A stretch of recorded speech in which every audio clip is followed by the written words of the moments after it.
네, 여러분 저희 이제 방학 마지막 주 발제 시작하도록 하겠습니다. 상윤님께서 나와서 발표해 주실게요.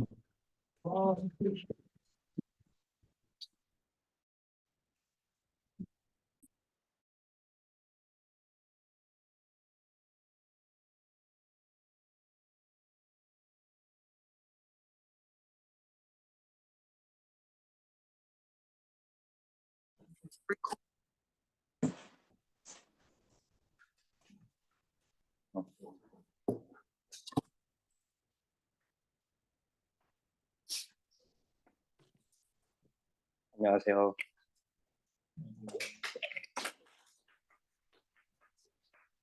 어, 어, 차, 뭐 어떻게 없어 이거? 됐다. 같은 전기전자공학부 이상현이라고 합니다.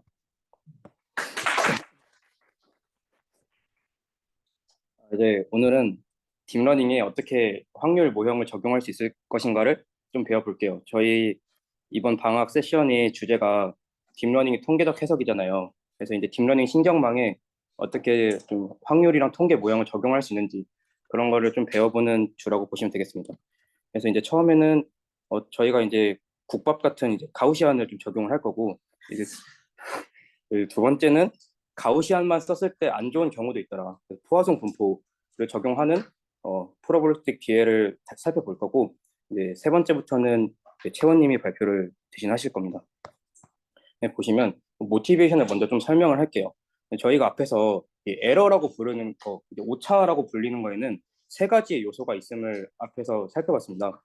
바이어스랑 베리언스랑 노이즈 이렇게 있죠.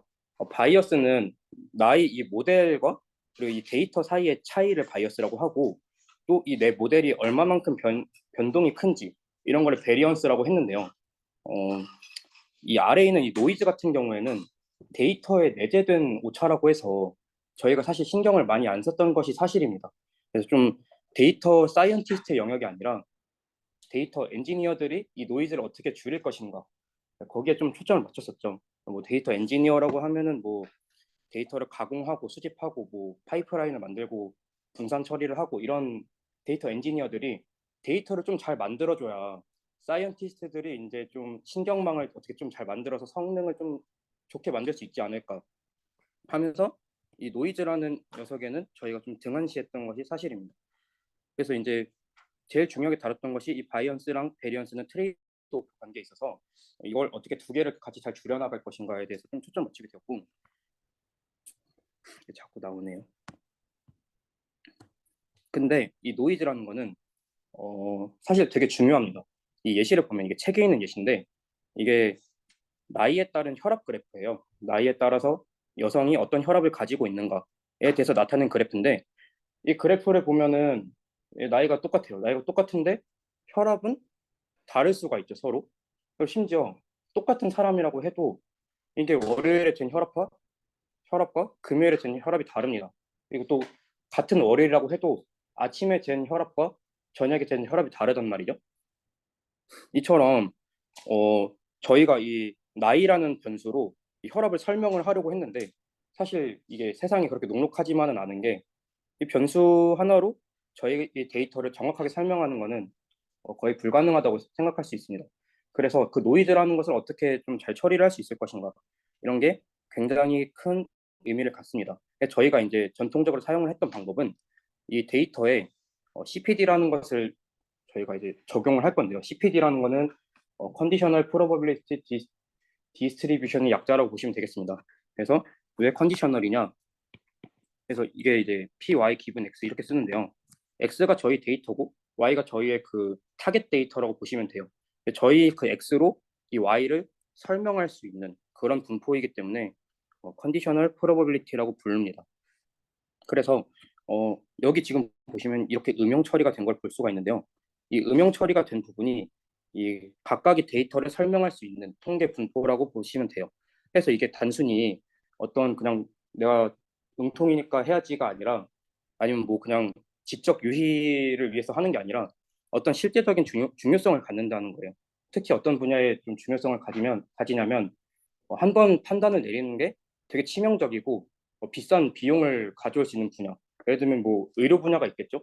암 환자 한번 잘못 판단을 내리면은 이제 사람이 죽을 수도 있고, 뭐 주식 시장에서 이렇게 예측을 한번 잘못하면은 많은 사람들이 사지로 내몰리기 때문에 이런 통계 분야 같은 데서 중요하다고 생각할 수 있겠습니다.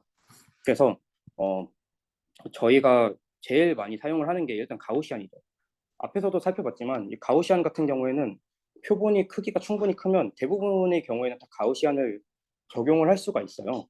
가우시안 같은 경우에는 뭐 엔트로피가 최대화가 되는 뭐 분포이기도 하고 뭐 대부분의 경우에 좀 잘 들어맞습니다. 만약에 가우시안을 CPD로 적용을 하면 저희는 이제 두 개의 파라미터를 아셔야겠죠. 평균하고 표준 편차를 아셔야겠습니다. 그래서 평균하고 표준 편차를 알면 저희가 그 신뢰 구간 신뢰도를 했듯이 이 X라는 것이 이제 있을 그 구간을 그 데이터가 설명될 수 있는 구간을 뮤 빼기 1.96 시그마에서 뮤 더하기 1.96 시그마에서 뮤는 이제 평균이고 시그마 표준 편차가 되겠죠. 이렇게 되면 95%의 신뢰 구간을 저희가 설명할 수가 있습니다. 뭐 여기에서 이제 숫자를 뭐 2.58 이렇게 하면은 뭐 99%의 신뢰 구간을 저희가 설정을 할 수가 있겠죠. 그래서 이제 이거를 좀 잘 근사를 해가지고 뭐 보통은 여기서 이 시그마 이렇게 쓰는 것 같더라고요. 그래서 이제 저희가 이 CPD를 구하기 위해서 뮤랑 시그마를 구해야 되는 것을 알았습니다. 이 가우시안이 예시에서. 근데 이 어떻게 하면은 뮤랑 시그마를 구할 것인가가 이제 다음 문제가 되겠죠. 뭐 앞에서 주구장창했습니다만 이제 라이클리후드 펑션이라는 것을 만들어 가지고 그 라이클리후드를 최대화를 시킬 거예요. 그래서 이제 저는 에너지 펑션이라는 말을 썼는데 이건 뭐 새로운 게 아니라 뭐 로스 펑션이나 포스트 펑션이랑 똑같아요. 저희 전공 교수님이신 한범석 교수님께서 이런 말을 좀 길게 써가지고 이 PPT에는 에너지라는 말로 좀 들어가 있을 거예요. 그래서 이 라이클리후드나 뭐 에너지를 최적화를 해가지고 저희가 뮤랑 시그마를 구해 보겠습니다. 근데 이 최적화를 시키는 과정에서 딥러닝을 이용하기 때문에 이 6주차의 주제가 프로벌리스틱 딥러닝이 되는 거예요. 그러면 저희가 이제 라이클리후드 펑션을 어떻게 만들 수가 있을 것인가 보면은 이제 가정 자체가 아이덴티컬하고 인디펜던트한 그런 분포를 갖는다고 하겠죠. 왜냐하면은 이게 IID가 아니면 해석하는 게 굉장히 좀 열이 받습니다. 그래서 이제 IID를 가정을 하면 이 데이터들이 라이클리후드를 단순히 이제 곱으로 설명을 할 수가 있게 되겠죠. 근데 이게 그냥 곱을 하면 이 익스포넨셜을 미분하는 게 굉장히 힘들기 때문에 주로 이제 로그를 이용을 해서 미분을 하게 될 거예요. 그리고 이 로그 라이클리후드에 마이너스 부호만 붙인 것이 이제 에너지 펑션이 됩니다. 그래서 이 로스나 코스트나 이거를 최소화하는 문제나 혹은 로그 라이클리후드를 맥시마이즈 하는 문제로 이제 바꿔서 풀 수가 있어요. 그러면 저희가 이제 이걸 딥러닝을 이용해서 푼다고 했는데 딥러닝 없이 한번 어떻게 하면 풀 수 있을까요? 이제 해답은 간단하죠. 그냥 이제 에너지 펑션을 미분을 해가지고 0이 되는 지점을 찾으시면 구할 수가 있을 거예요. 그래서 이제 뮤에 대해서도 미분을 한번 하시고요. 시그마에 대해서도 미분을 한번 하세요. 그렇게 되면 이 추정량 자체를 쉽게 구할 수가 있습니다. 뭐 예를 들면 지금 이런 예시 같은 경우에 여기서 하나가 빠진 것 같은데 n이 이렇게 빠진 것 같아요. 여기 이제 n승 이렇게 있어야겠죠. 그래서 얘를 이제 뭐 뮤에 대해서 미분한다고 하면 서메이션에 i는 1부터 n까지 뭐 x 마이너스 뮤에 시그마 스퀘어 이렇게 돼서 얘가 이제 0이 되는 지점을 찾는다고 하면 서메이션 i는 1부터 n까지 x가 nu가 되잖아요. 그래서 얘를 이제 n을 넘겨줘가지고 구하시면 되겠습니다. 이런 식으로 해서 시그마에 대해서 똑같이 하면 되게 좀 직관적인 식이 나와요. 이제 평균 같은 경우에는 샘플들이 평균이 될 거고 이제 표준 편차 같은 경우에는 편차 제곱이 평균 이렇게 되겠죠. 그리고 이제 좀 짜투리 내용을 넣어놨는데 저희가 이 평균 같은 경우에는 평균은 이제 추정을 여러 번을 하겠죠.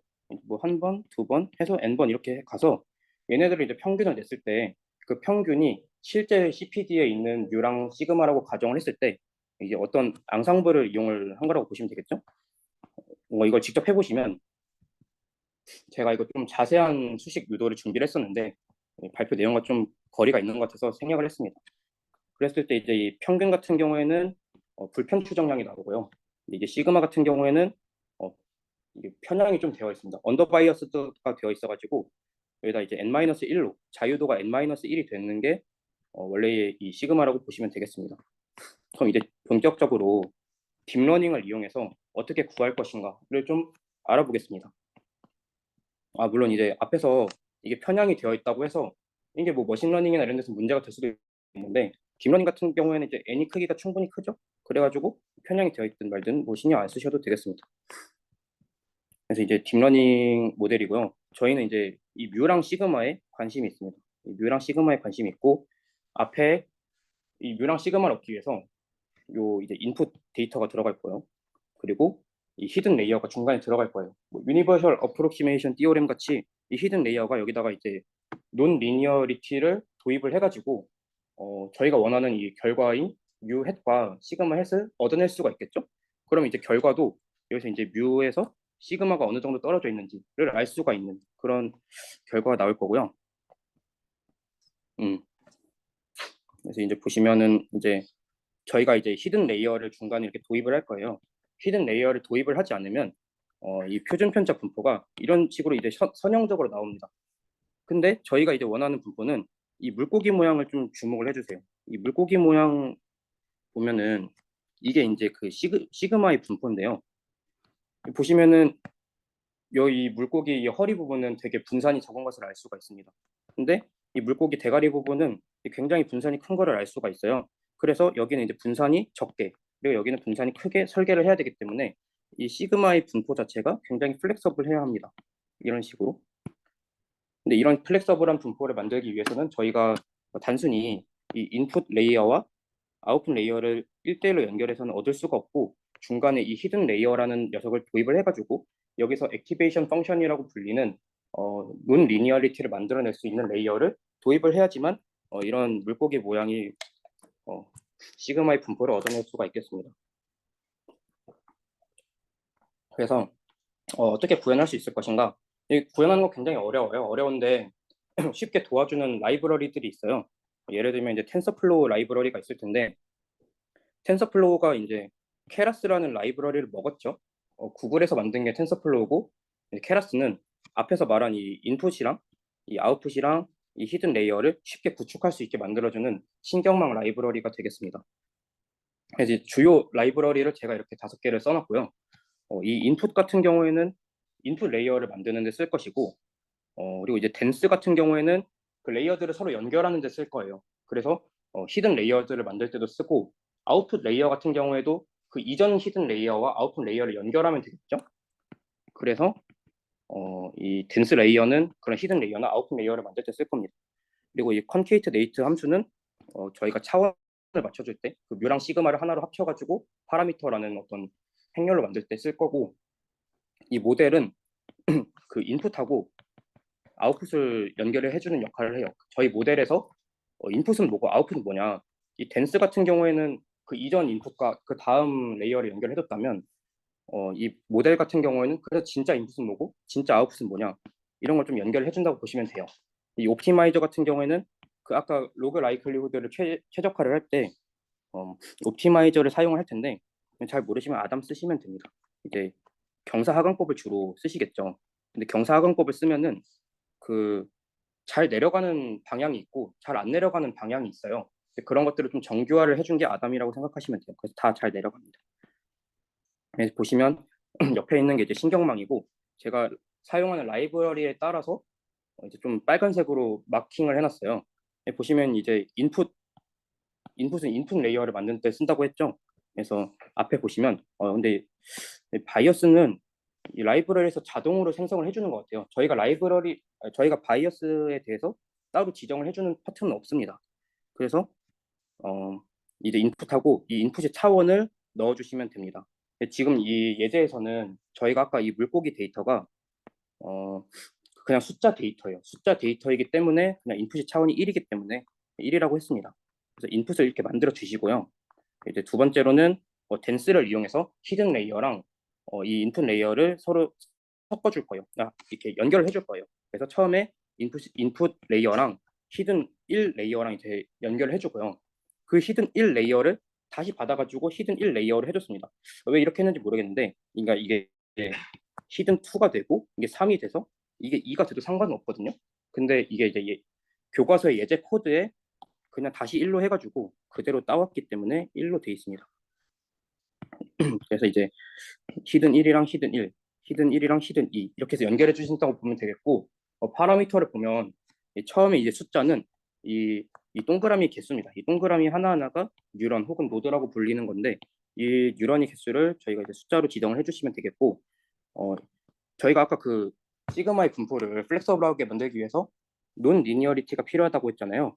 그래서 액티베이션 펑션까지 댄스에다 같이 지정을 해주시면 됩니다. 근데 여기서는 이제 또 기본 세팅 하나 있죠. 렐로를 주로 이용을 했습니다.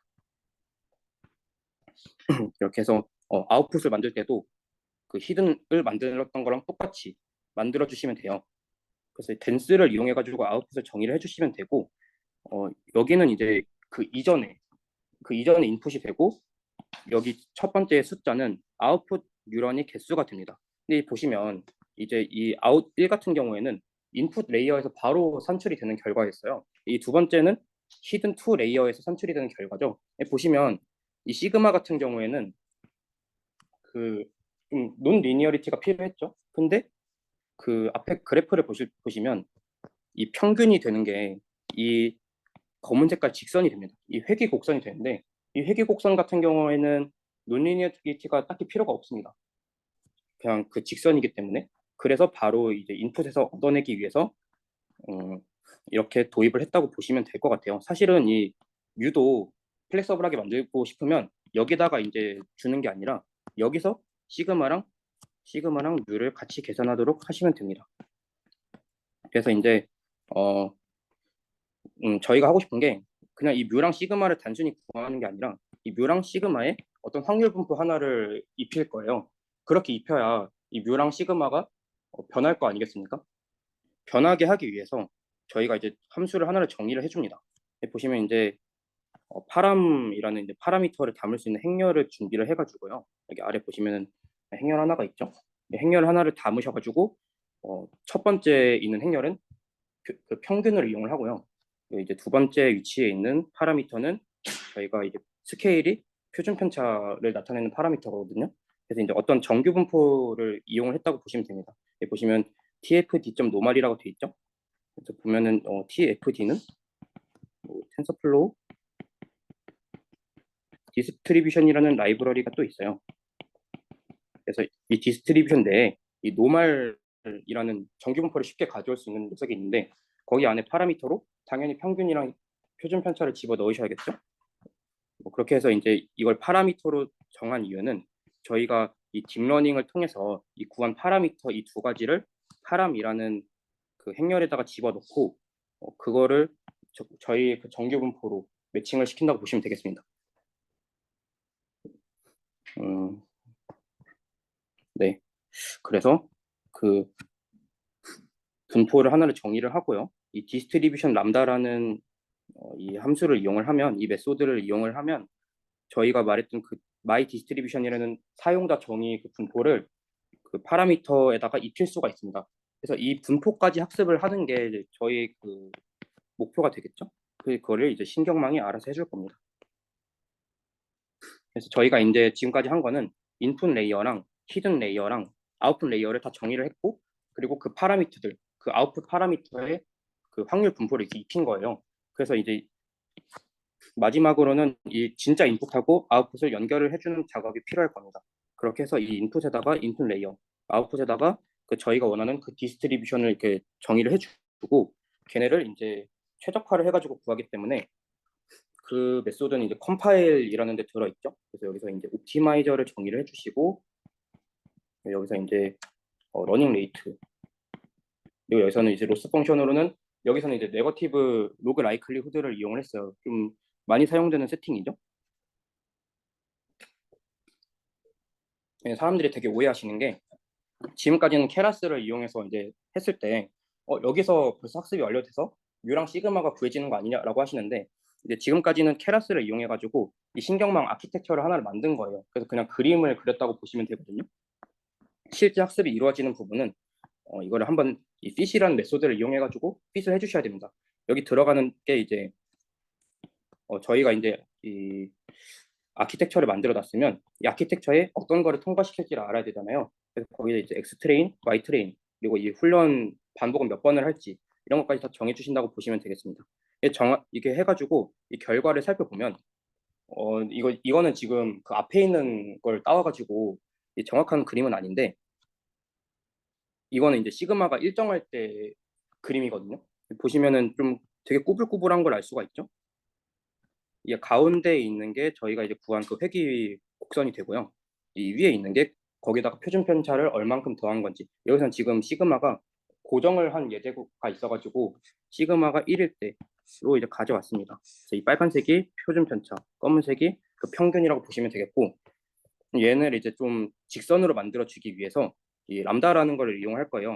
여러분들이 이거 코드는 그 책에 보시면은 링크가 있는데 그 링크 따라가면은 모든 코드에 대한 그 답이 다 있어요. 뭐 혼자 해봐라가 아니라 어떻게 할지 다 나와 있는데 근데 그 텐서플로우 버전이 안 맞습니다. 최신 버전하고. 그래서 이거 그냥 평균 구하는 부분이 아마 빠져 있을 거예요. 예제에서. 그래서 제가 이제 열심히 이제 수소문을 해본 결과 람다를 이용하면은 이런 직선을 얻어낼 수가 있습니다. 이 람다가 어떤 식으로 이루어지냐면 저희가 그 분포를 구할 때 이제 평균하고 이제 표준 편차 이렇게 뭐 뮤 플러스 표준 편차 뭐 이런 식으로 이제 구할 텐데 그 중에서 이제 그 분포 디스트리뷰션 중에서 이게 이제 저희가 아까 만들었던 그 디스트리뷰션이 되겠죠? 거기서 평균만 좀 따오겠다. 그리고 그 디스트리뷰션 중에서 표준 편차만 좀 따오겠다. 이런 의미가 돼요. 그래서 다시 그 모델에다가 어, 저희 그 아웃풋으로 평균만 딴 거, 그게 그 검은 색깔 직선이 되겠죠? 그리고 표준 편차만 좀 딴 거, 그게 이제 저희의 그 표준 편차 값이 될 거예요. 그래서 얘네를 이제 직접 그림을 그려줍니다. 이런 식으로.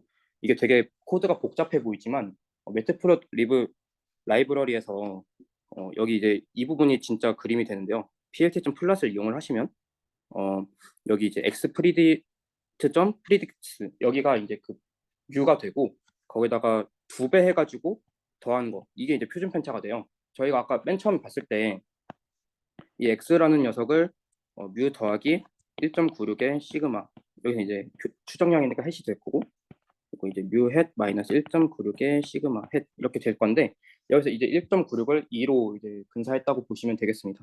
그래서 이제 그 2배를 더한 거는 표준 편차를 나타낼 거니까 빨간색으로 하고 그 평균 같은 경우에는 검은 색깔로 해가지고 이 그림을 그리면 이 검은 색깔 이 평균 곡선에 이 표준 편차가 이 논 리니어리티가 잘 도입이 된 거를 볼 수가 있습니다. 그렇게 해서 이 데이터가 가지고 있는 노이즈를 저희가 잘 설명했다고 보시면 돼요. 아까 보시면은 저희가 이제 베리언스나 바이어스에는 초점을 맞추고 노이즈는 저희가 좀 등한시했다고 했는데 이걸 보시면은 노이즈까지 잘 표현이 된 걸 볼 수가 있습니다. 이게 이제 첫 번째 내용이고 두 번째는 저희가 이제 가우시안을 좀 당연하게 이용을 했단 말이죠. 근데 가우시안을 이용했을 때 좀 잘 안 맞는 결과들이 있어요.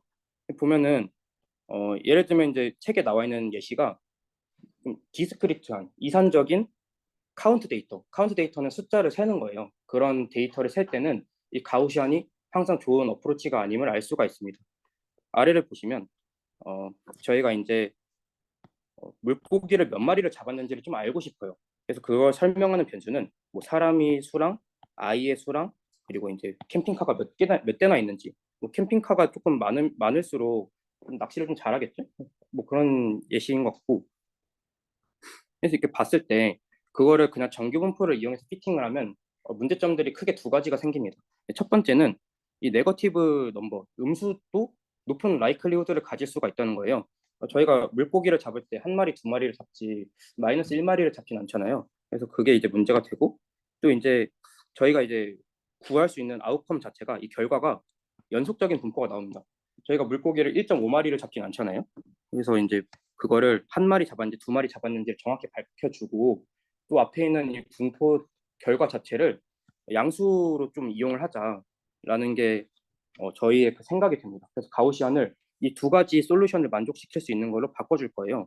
근데 그런 게 뭐가 있는지를 봤을 때 포화송 분포가 그거를 가장 잘 만들어낼 수가 있더라. 왜냐하면은 이 람다라는 것 자체가 일단 양수 파라미터고 뭐 정수일 필요는 없습니다. 정수일 필요는 없는데 양수인 범위를 갖는 그런 실수 파라미터가 되고 뭐 팩토리얼, 익스포넨셜 이런 게 다 양수이기 때문에 앞에서 말한 네거티브 넘버를 갖는다는 프로블럼이 일단 해소가 됐어요.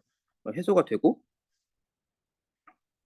그리고 이제 이게 이제 디스크리트한 아웃컴을 가져올 수가 있어요. 그래서 저희가 액티베이션 펑션으로 아까 렐로를 이용을 했는데, 저 좀 수정을 하겠습니다. 이 포화성 분포 자체가 그 양수인 범위를 가져오는 건 아니고, 양수인 범위를 가져오기 위해서 이 액티베이션 펑션, 이 활성화 함수를 익스포넨셜이나 소프트 플러스라는 걸로 가정을 해요. 근데 포화성 분포를 이제 가져오는 이유는 이게 좀 디스크리트한 성질을 가지고 있어서 그런 것이고, 그래서 이걸로 이제 신경망을 똑같이 만들어 가지고 피팅을 했을 때 잘 피팅이 된 걸 볼 수가 있습니다. 보시면은 양수 범위에서 라이클리우드가 형성이 되어 있고, 또 이제 결과 자체도 굉장히 이산적인 결과.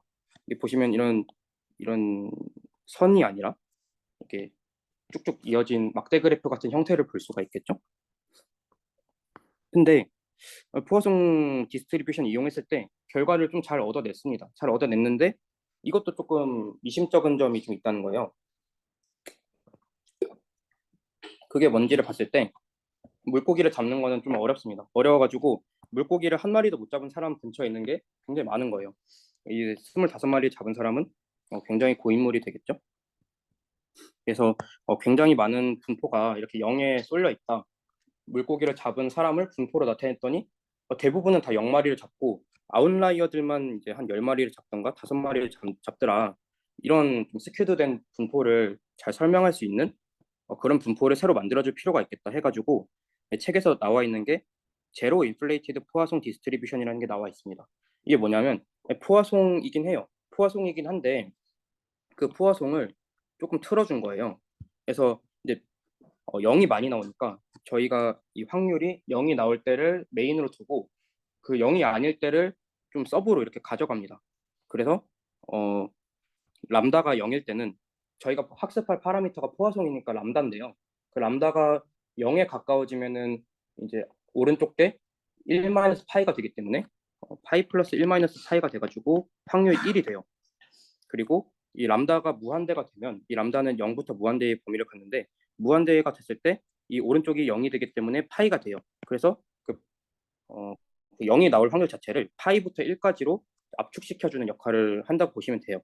그리고 0이 나올 확률 자체를 파이라고 했을 때 나머지 그 yi라는 다른 값이 나올 확률은 1-파이가 되겠죠.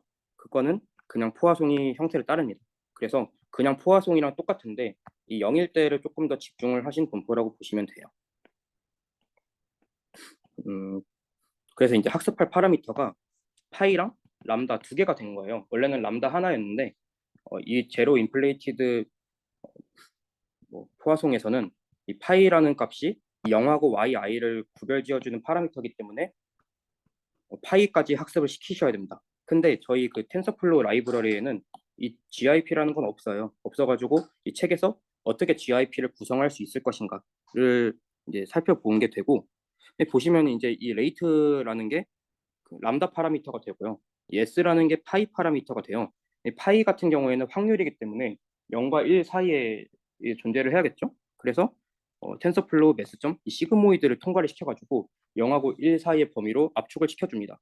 이 람다 같은 경우에는 그 익스포넨셜이 들어가는 뭐 그런 걸로 해가지고 얘네 두 개를 이제 아까 말했듯이 그 파라미터로 이게 만들어줘가지고 1-s일 때는 이 카테고리컬이 이 1-s일 때는 디터미니스틱하게, 그리고 s일 때는 포화송 이렇게 따르게 되면은 이게 GIP 예시가 됩니다. 저도 이제 이 GIP를 만들어 보진 않아가지고 정확히 동작을 하는지 잘 모르겠는데요. 이게 보면은 앞에 봤을 때 이게 이제 S일 때가 되고요. 이게 1-S일 때가 되는 거죠. 그래서 1-S일 때는 포화송을 따르게 되고 이제 S일 때는 좀 디터미니스틱한 분포를 따른다라고 보시면 되겠습니다. 그래서 이제 GIP를 이용해가지고 피팅을 시켰을 때 포화송하고 좀 비교를 해보면 0일 때 아까는 문제점이 물고기를 한 마리도 못 잡았을 때가 라이클리후드를 좀 적게 가졌잖아요. 근데 이거 GIP를 이용해서 피칭을 하니까 물고기를 한 마리도 못 잡았을 때가 라이클리후드가 굉장히 높은 것을 볼 수가 있습니다. 근데 지금 보면은 이 옵저버드 PC가 물고기를 몇 마리를 잡았는지를 나타낸 거거든요. 5마리를 잡았을 때는 당연히 좀 물고기 잘 잡는 사람들이 많으니까 이 5마리 주변에 라이클리후드가 굉장히 높은 거를 볼 수가 있어요. 그럼에도 불구하고 0마리일 때 또 이제 높은 라이클리후드를 보여준다는 거죠. 좀 극단적으로 말해서 이 발견된 물고기가 한 마리도 없을 때는 넘버 오브 이벤트, 그러니까 물고기를 한 마리도 못 잡았을 때가 라이클리후드가 굉장히 높은 것을 확인할 수가 있습니다. 이제 성능 평가를 하면 이 포화송이랑 제로 인플레이티드 이게 두 가지를 비교를 하면 이 루트 민 스퀘어 에러나 민 앱솔루트 에러 두 가지는 이게 좀 비슷한 걸 볼 수가 있어요. RMSE가 이제 루트 민 스퀘어 RMS 에러가 되겠고, 이 MAE가 절대값을 취한 에러가 되는데 이 두 가지는 큰 차이가 없어요. 근데 이제 저희가 이 에러를 측정을 할 때 있어서 굉장히 중요하게 이용하는 그 척도가 네거티브 로그 라이클리후드인데, 그 네거티브 로그 라이클리후드는 좀 많이 감소를 한 거를 볼 수가 있어요. 그래서 이런 스큐드된 분포에서는 GRP를 이용하는 게 굉장히 좋은 성능 분포를 가져왔다. 이제 책에서 이제 결론을 좀 내고 있는 부분이 저희가 원하는 그 아웃풋 자체가 컨티뉴어스하고, 그러니까 컨티뉴어스하다라는 거는 좀 저희가 어떤 회귀 문제를 풀 때는 가우시안을 이용을 하면은 확률 모형을 적용할 수가 있다. 그리고 이 디스크리트한 거, 예를 들면 클래시피케이션 같은 문제가 있을 텐데 그런 문제에서는 다항 분포를 이용을 하면은 저희가 원하는 분포를 어느 정도 좀 얻어낼 수 있다. 아까 말했듯이 이제 그런 카운트 데이터, 디스크리트랑 카운트 데이터의 차이는, 이 카운트 데이터는 어떤 숫자를 세는 거예요. 그래서 0부터 뭐 책을 읽은 사람이 수, 혹은 뭐 물고기를 잡은 사람이 수, 뭐 자동차를 소유한 사람이 수, 이런 카운트 데이터는 이 디스크리트함에도 불구하고 이 다항 분포 말고 포화송 분포를 이용하면 원하는 결과를 얻어낼 수 있다라고 제시를 하고 있습니다. 여기서는 이제 좀 뒤를 먼저 갔다가 다시 돌아올게요.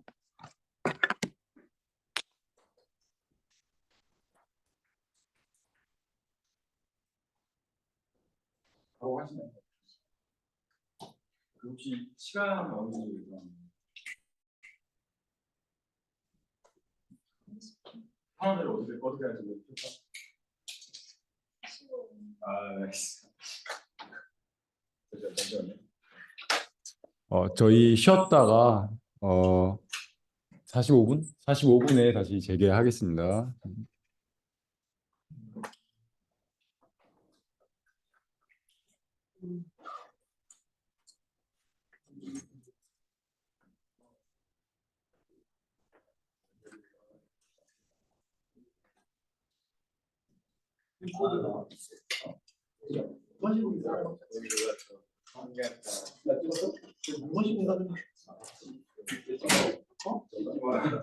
아니 이거 원래 나도 그러니까 찍고 싶으신 게 원래 인스타 올려도 할리우드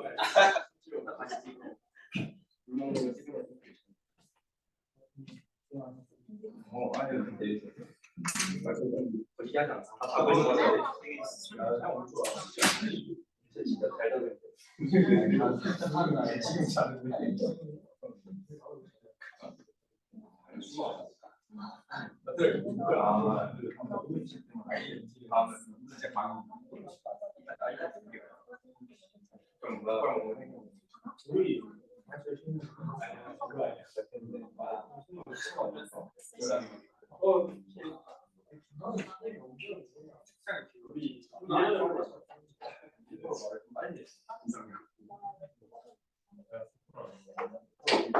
막히고 이러는 거.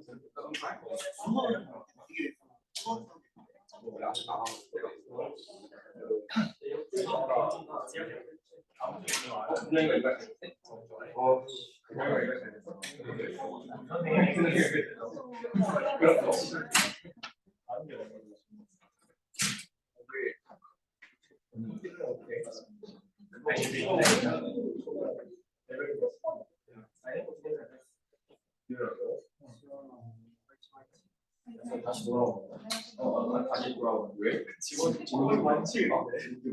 그렇지. 공대동처럼 그걸 의미 없었는데 그치. 아니 나 원래 동반이야. 이해는 있어? 알겠어. 있어. 근데 맛있어.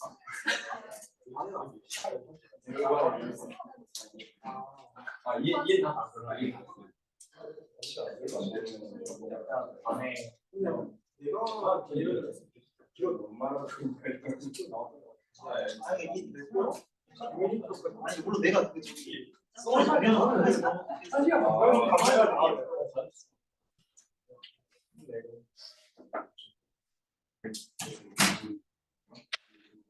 뒤에 근데 얼마 없고 뒤에는 진짜 10분 안 돼. 내용 많아.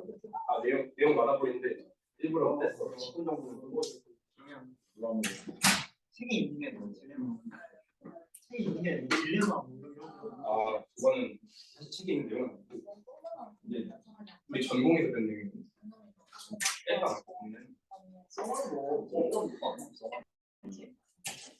다양한 판별적 전문이 필요합니다.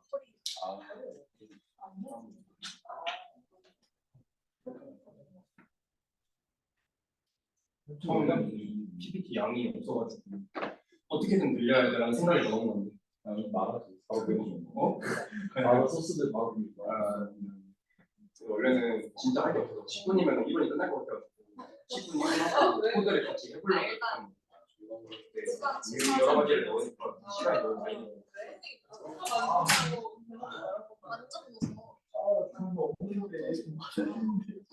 원래 얼마나 걸려?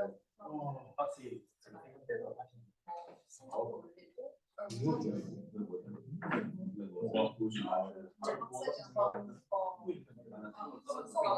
아니 그거 다들 지금 열고 있어. 그럴 때 다들 어떻게 했지? 자기가 너무 많이 같이 하는 형이 제일 많다. 얼마 됐어?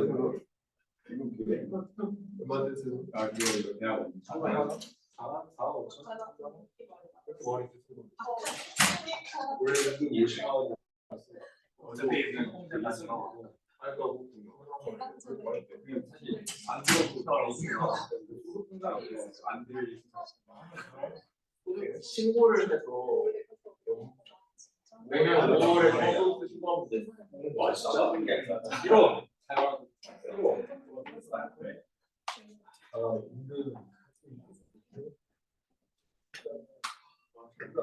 우리 학생 그러니까 학생 교수가 아니라 그런데 얼마나 돈 나오나? 지금까지 우리가 술을 4원 오빠 나 화면 공유 풀어야 되다. 너 화면 공유하면 내가 풀릴걸?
네, 저희 2부랑 아까 1부 안 하는 거 이어서 바로 가겠습니다. 네.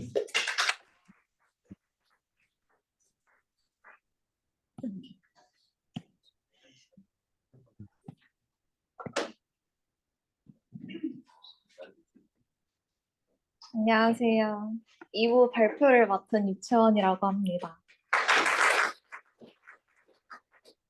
일단 시작하기에 앞서서 1부에 했던 거 조금만 복습을 요약을 좀 해보고 넘어가려고 하는데요.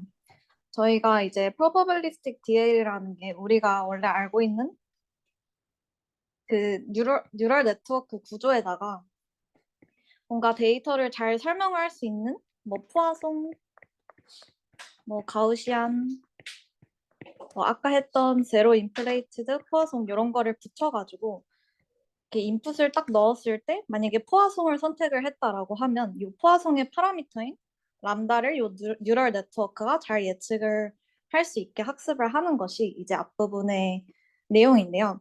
보통 우리가 이렇게 세 가지 중에 하나를 선택을 할 수 있는 이유가 보통 이제 데이터를 한번 그려보고 대충 뭐 이렇게 생겼다 하면 가우시안 쓸 거고 디스크리트한 애인데 뭐 대충 이렇게 적당히 올라갔다 내려오는 애다 하면 포화송을 쓸 거고 만약에 0이 조금 높다 근데 뭐 0이 조금 높은데 그래도 포화송처럼 생겼다 하면 요 제로 인플레이트드 포화송을 쓰겠죠.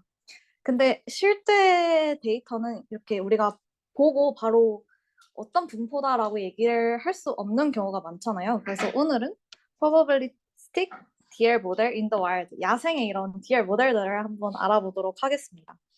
만약에 이렇게 이쁘장한 애들이 아니면 도대체 어떻게 해결을 해야 하나를 한번 2부에서 다뤄보도록 하겠습니다. 그래서 콘텐츠는 다음과 같은데 일단 저희가 크게 세 가지를 살펴볼 건데 멀티노미얼 디스트리뷰션 아까도 잠깐 언급을 했었고 discretized logistic mixture 사용하는 것과 마지막으로 normalizing flow를 사용을 하는 거를 해볼 거예요. 네, 근데 저는 이제 말로 하는 것보다 필기가 많아가지고 같이 필기하면서 따라오시면 좋을 것 같습니다. 네, 한번 적어볼게요. 지금까지는 되게 단순한 데이터만 우리가 봤는데 리얼 월드 데이터라고 하면 우리가 좀 소리나 이미지 같은 데이터도 사실 처리를 해야 되는 거잖아요. 우리가 되게 관심이 많은 분야이기도 하고. 근데 이런 사운드랑 이미지는 처리하려면 굉장히 복잡하고 되게 고차원이고 뭔가 되게 뭐 시각화도 잘 안 되고 이런 경우도 되게 많아가지고 우리가 여기 뒤에 붙이는 probabilistic distribution도 되게 컴플렉스하게 설정을 해야 되는 경우가 많습니다. 그래서 요 첫 번째, 두 번째 같은 경우에는 컴플렉스한 데이터 중에서 디스크리트한 애들, 이산적인 애들에 맞는 애들이면 요 첫 번째, 두 번째 방법을 선택을 하는데요.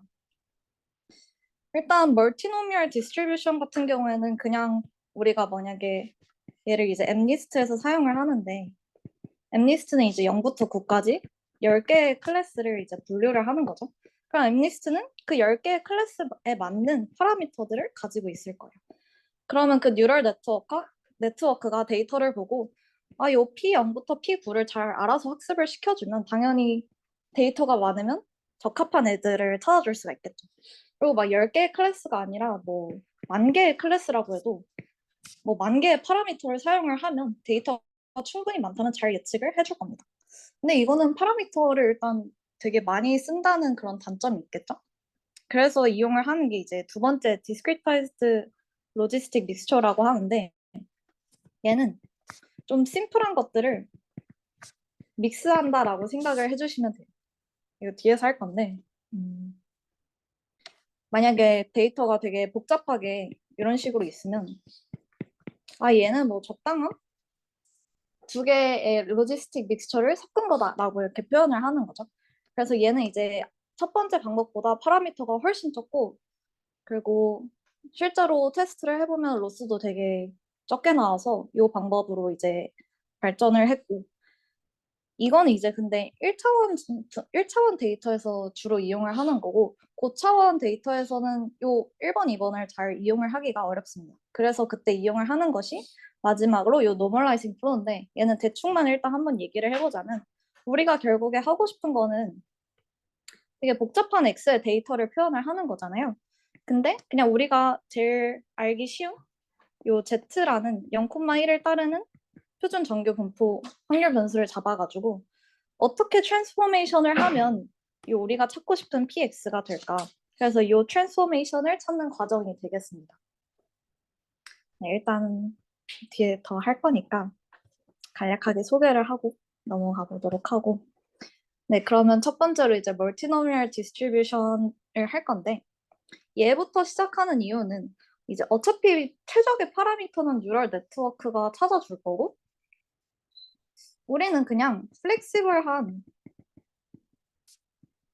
디스트리뷰션을 찾는 것이 중요합니다. 포화손 같은 경우에는 물론 람다를 그 뉴럴 네트워크가 아무리 잘 찾아줘도 뭐 봉우리 하나 뭐 대충 이렇게 생긴 거에서 그치잖아요. 근데 뉴럴 네트워크는 우리가 P형부터 뭐 파라미터들을 몇 개 뭐 9까지 있다고 하면 얘를 어떻게 설정을 하느냐에 따라서 되게 다양한 분포가 이런 식으로 나올 수 있기 때문에 기본적으로 멀티노미얼 디스트리뷰션을 생각을 합니다. 그래서 요거를 보면 멀티노미얼 디스트리뷰션은 especially flexible한데 얘가 그만큼 파라미터가 많아서 그게 가능하다. 그래서 기본적으로 얘에서 시작을 하고 초기에 CNN은 그래서 요 멀티노미얼을 이제 뭐 CPD로 이용을 해서 결과값을 표현을 했다고 합니다. MNIST 같은 예시를 아까 들었었는데 굳이 멀티노미얼을 배우신 분들은 약간 제 말에 하나의 허점이 있다고 생각을 하실 겁니다. 왜냐하면 사실 10개의 클래스가 있으면 파라미터는 10개가 아니라 9개죠. 왜냐하면 얘네 확률의 합이 1이라서 P0부터 P9까지의 확률의 합이 1이라서 사실 10개의 클래스면 그냥 하나를 빼서 9개의 파라미터다 이렇게 생각을 해주셔도 됩니다. 네, 그래도 아직 되게 복잡한 데이터를 표현하기 위해서는 파라미터가 너무 많다라는 문제가 있겠죠. 근데 조금만 더 깊게 살펴보자면 이런 어토 리그레시브 모델 같은 경우가 이제 CPD로 멀티노멀을 대표적으로 이용을 했거든요. 그래서 예시를 하나 가져왔는데 이제 구글에 웨이브넷이라는 게 있습니다. 웨이브넷. 얘는 이제 텍스트를 스피치로 바꿔주는 앤데 얘의 특징이 뭐냐면 얘가 이제 처음으로 복잡한 데이터를 표현을 하기 위해서 이제 플렉시블한 디스트리뷰션을 도입을 한 애예요. 근데 이제 텍스트로 스피치를 바꾸려면 일단 1초에 16,000개의 샘플이 있고 그리고 요 샘플당 이제 소리를 16비트로 나눴다고 합니다. 제가 이제 공대가 아니기 때문에 뭔 소리인지 잘은 모르겠는데 16비트로 이제 잘 나눴다고 합니다. 그래서 우리가 학습을 시킬 때 이제 xt, t초에 있는 xt에 대해서 얘가 가질 수 있는 값은 16비트이기 때문에 0부터 2의 16제곱 마이너스 1까지가 가능한 거거든요. 가질 수 있는 값이. 근데 이것만 해도 벌써 65,535개예요. 이거를 멀티노미얼로 하면 굉장히 많은데 뭐 그만큼 뭐 뒷받침이 되면 얘를 잘 학습을 하면 뭐 성능이 좋겠죠. 그래서 얘네가 이제 얘를 어떻게 했냐. 그 다음에 또 하나의 특징이 얘네가 이제 어토 리그레시브 모델을 사용을 했다는 건데 요 XT를 이제 예측을 할 때 그 이전의 시퀀스들만 이용을 했다는 특징이 있어요. 얘를 이제 어토 리그레시브 모델이라고 하는데 그림이 원래 GIF인데 지금 PDF로 바꿔서 잘 표현이 안 됐거든요. 그래서 얘가 XT고 얘가 X0부터 XT-1 요 이전에 있는 애들을 가지고 뭐 히든 레이어 몇 개 거쳐가지고 최종적으로 XT를 이제 잘 설명을 해줄 수 있는 뉴럴 네트워크를 사용을 했습니다. 네, 그래서 이 멀티노미얼이랑 이 모델이랑 어떻게 합쳤냐를 한번 정리를 해보면 일단 65,535개? 너무 많잖아요. 그래서 얘네도 너무 많다고 생각을 했는지 일단은 논 리니어 트랜스포메이션을 한번 거쳤습니다. 얘를 한번 거치면 그래도 좀 복잡한 데이터를 설명을 해줄 수 있으니까 얘를 거쳐가지고 16비트 대신에 이제 8비트로 줄여서 0에서 2의 8제곱 마이너스 1까지의 값을 가지도록 했고요.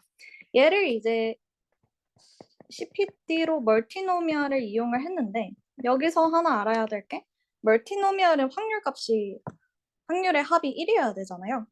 그래서 우리가 뉴럴 네트워크가 있으면 마지막에 아웃풋을 계산을 할 때 소프트맥스를 취해줘가지고 확률의 합이 1이 되도록 이런 파라미터들을 다 정해줬습니다. 그런 다음에 멀티노미얼 CPD를 이용을 해서 결과값을 낸 게 웨이브넷이라고 합니다. 그래서 오토 리그레시브 모델이 이제 처음으로 좀 CPD로 멀티노미얼을 이용했다라고 생각을 해주시면 되고, 그 다음에 이제 비슷한 예시 중에 하나가 오픈 AI의 픽셀 CNN이라는 게 있거든요. 아까 멀티노미얼이 이제 초기에 CNN에서 처음 사용되었다고 했잖아요. 얘도 이제 비슷한 건데 얘는 이제 이미지를 제너레이트 하는 모델입니다. 그래서 뭐 픽셀이 이렇게 있을 때는 오토 리그레시브 모델은 약간 이전의 시퀀스를 이용을 해서 그 다음 거를 예측을 하는 건데 픽셀은 약간 순서가 없잖아요. 그래서 순서는 그냥 사용자가 임의로 뭐 대충 이렇게 내려가는 걸 순서로 잡고 요 픽셀을 예측을 하는데 아니면 학습을 하는데 요 이전까지 얘네들을 쭈르륵 이용을 해서 학습을 시키면 이제 새로운 새로운 픽셀 값을 이제 예측을 해줄 수가 있습니다. 그래서 얘를 이제 제너레이티브 모델로도 사용이 된다라고 여기 적혀 있죠. 제너레이티브 모델로도 이용이 된다. 네. 그 다음에 얘네가 한 것도 이제 똑같이 0에서 2의 8제곱 빼기 1을 예측을 해야 돼가지고 얘를 아까처럼 소프트맥스 아웃풋을 이용을 해서 그 CPD를 멀티노미얼로 썬 다음에 이제 결과값을 냈는데 오픈 AI잖아요. 좀 더 이제 좋은 거를 떠올린 거예요. 멀티노미얼로 하니까 너무 이제 파라미터가 많아서 그 다음에 얘네가 좀 업그레이드를 한 게 바로 요 discretize logistic mixture distribution이 되겠습니다. 그래서 이거를 사용을 했더니 시간도 줄이고 우리가 결국에는 로스로 사용하는 요 네거티브 로그 라이클리후드도 줄여가지고 얘를 발전을 시켰고 요 구글 웨이브넷도 저거를 보고 우리도 저렇게 해야지 하고 discretize logistic mixture를 썼더니 얘도 성능이 좋아져가지고 얘를 이제 패러렐 웨이브넷이라고 하는 모델로 발전을 시켰습니다. 네, 그래서 그 좋은 애가 대체 뭐냐라고 하면 얘가 되겠는데 이름은 되게 거창한데 사실은 되게 단순한 애라서 그렇게 어렵게 생각을 하실 필요가 없고요. 로지스틱 디스트리뷰션이 그냥 가우시안이랑 비슷하게 생겼습니다. 얘도 똑같이 파라미터로 가지는 게 뮤랑 스케일이고 뮤가 동일할 때 스케일이 분산이 크면 뭐 이렇게 낮아지고 분산이 작으면 높아지고 이런 특징이 있습니다. 근데 우리가 얘를 사용을 하는 이유가 뭐냐면 얘 특징 중에 하나가 CDF가 시그모이드예요. 이거 이제 시그모이드죠? 1 더하기 2의 마이너스 x제곱분의 1. 근데 여기에다가 이제 뮤랑 스케일 좀 더 추가를 해서 이제 이 부분을 s분의 x 마이너스 뮤 이렇게 바꾼 거고 PDF는 그냥 얘를 한번 미분을 해주면 됩니다. 미분 해볼까요? 할 필요는 없네. 그냥 간단하니까 f분의 1 미분해보면 이거 마이너스 f 제곱분의 f 프라임이잖아요. 그래서 마이너스 1 플러스 2의 뭐시기 제곱분에 얘를 한번 미분을 해주면 일단 익스포넨셜이니까 자기 자신이 하나 나오고 우리가 x에 대해서 미분을 하는 거니까 요 x의 개수 따지고 보면 마이너스 s분의 1이거든요. 마이너스 s분의 1. 그래서 가져오면 s분의 1 해서 뭐 이런 PDF가 나오게 됩니다. 그래서 그냥 CDF가 시그모이드가 되는 애가 로지스틱이다 라고 생각을 해주시면 되고 텐서플로우에서도 되게 쉽게 지원이 되는 게 그냥 로지스틱 요 코드 바로 이용을 해서 가져와 줄 수 있습니다. 네. 그럼 우리가 이게 더 좋은 멀티노미얼보다 좋은 이유가 파라미터가 압도적으로 더 적다고 했잖아요. 그래서 파라미터가 몇 개인지 한번 볼게요. 우리가 로지스틱을 하나만 이용을 하면 그냥 이렇게 봉우리가 하나인 애만 표현이 되니까 당연히 몇 개를 이제 섞어가지고 디스트리뷰션을 표현을 해줘야 될 거예요. 일단 얘를 몇 개를 선택을 할지는 아마 사용자가 정해줄 거고 얘를 n개라고 한번 해보겠습니다. 그럼 우리가 얘네를 합칠 때 각각에 대해서 뮤랑 스케일을 알아야 되고, 그 다음에 또 합칠 때 얘네를 각각 어떤 확률로 합칠지도 새로 정해줘야 되거든요. 뭐 예를 들어서 우리가 요 1번이라는 로지스틱이랑 분산이 좀 낮은 2번이라는 로지스틱을 한번 합치는 걸로 해볼게요. 그럼 만약에 1번이 약간 0.9의 확률, 2번이 0.1의 확률을 가지고 있으면 약간 좀 1번에 가깝게, 2번은 영향이 거의 없게 이런 함수를 표현을 할 수가 있겠죠. 근데 이제 2번에다가 거의 0.9의 확률을 주고 1번에다가 0.1의 확률을 준다면 얘는 영향이 거의 없고 뭐 2번은 좀 잘 반영이 되는 이런 함수를 우리가 많이 만들어 줄 수가 있을 겁니다. 그래서 되게 복잡한 데이터도 표현이 가능하다는 거고, 그래서 파라미터 개수가 몇 개인지를 따져보면 그냥 한 로지스틱 함수마다 이게 우리가 정해줘야 될 게 3개나 있잖아요. 그래서 그냥 3연계다. 엄청 적죠. 아까 막 6만 몇 개 파라미터로 멀티노미얼 하는 것보다는 대충 한 로지스틱 디스트리뷰션 200개를 합쳐도 파라미터 600개밖에 안 되니까 훨씬 낫죠. 그리고 이 파라미터를 정해주는 거는 어차피 뉴럴 네트워크가 하겠다. 그래서 뭐 우리는 이것만 잘 설계를 해주면 됩니다. 근데 여기서 또 하나 조금 뭐 참고적으로 얘기를 하고 넘어갈게. 우리 스케일은 항상 0보다 커야 되잖아요. 그래서 우리가 네트워크를 만들 때 액티베이션 펑션으로 익스포넨셜이나 아까 소프트 플러스 같은 거를 액티베이션 펑션으로 하나 사용을 해주면 좋을 것 같습니다. 근데 여기서 이제 드는 의문은 근데 이거 아직 컨티뉴어스한 애 아니야? 라는 의문이 들죠. 우리는 지금 컴플렉스한, 디스크리트한 데이터를 표현을 하고 싶은데. 그래서 얘를 이제 그냥 디스크리타이즈를 해주는 겁니다. 원래 PDF가 있는데 얘를 이제 그냥 PMF로 바꿔주는 거거든요. 근데 바꾸는 방법도 되게 쉬워요. 이게 뭐, 이 노란색이 지금 디스크리타이즈를 해준 건데, 이게 뭐, 4가 여기 있다고 뭐 요 확률로 하는 게 아니라 어떻게 하는 거냐면, 그냥 3.5부터 4.5까지 넓이를 적분을 하면 그게 이제 4에 해당하는 확률 값이 되는 거고, 뭐 2.5부터 3.5까지 적분을 하면 뭐 3에 해당하는 확률 값이 되는 거고. 이렇게 하는 이유가 우리가 PDF를 PMF로 바꿀 때 적분값이 그래도 항상 확률 합이 1이 돼야 된다는 조건이 있잖아요. 그래서 얘네들을 안 겹치게 이렇게 대충 1을 길이로 하는 애들로 쪼개줘가지고 요 넓이는 그냥 4로 가게, 요 넓이는 5로 가게 하면 겹치지 않게 다 적분값을 1로 만들어줄 수 있을 것 같습니다. 근데 또 하나 뭐 해봐야 되는 게 얘가 사실 마이너스 무한대부터 무한대까지의 값을 가지고 있는데 우리가 아까 그 구글 웨이브넷에서 했던 것처럼 0부터 한 255까지만 내가 표현을 하고 싶으면 어떻게 하냐. 그냥 0보다 작은 애들은 다 0으로 넣고 255보다 큰 애들은 다 255에 포함을 시켜주면 됩니다. 그래도 확률값은 1이 될 거라서 문제는 없고요. 생각보다 되게 간단하죠? 그리고 요 파라미터들을 찾아주는 거는 U1, S1, P1 이런 애들을 찾아주는 거는 뉴럴 네트워크가 우리의 데이터를 가지고 이제 열심히 로스를 줄이는 방향으로 맥시멈 라이클리후드를 높이면 맥시마이즈하고 라이클리후드를 맥시마이즈하고 네거티브 로그 라이클리후드를 낮추는 방법으로 잘 학습을 해서 최저값을 찾아줄 겁니다. 근데 왜 가우시안 안 쓰냐? 라고 물어본다면 우리가 적분을 어차피 해서 디스크리타이즈를 해야 된다고 그랬잖아요. 그러면 가우시안을 적분하는 것보다는 로지스틱 적분하면 시그모이드니까 얘를 사용을 하는 게 훨씬 좋겠죠. 그래서 그런 이유가 있습니다.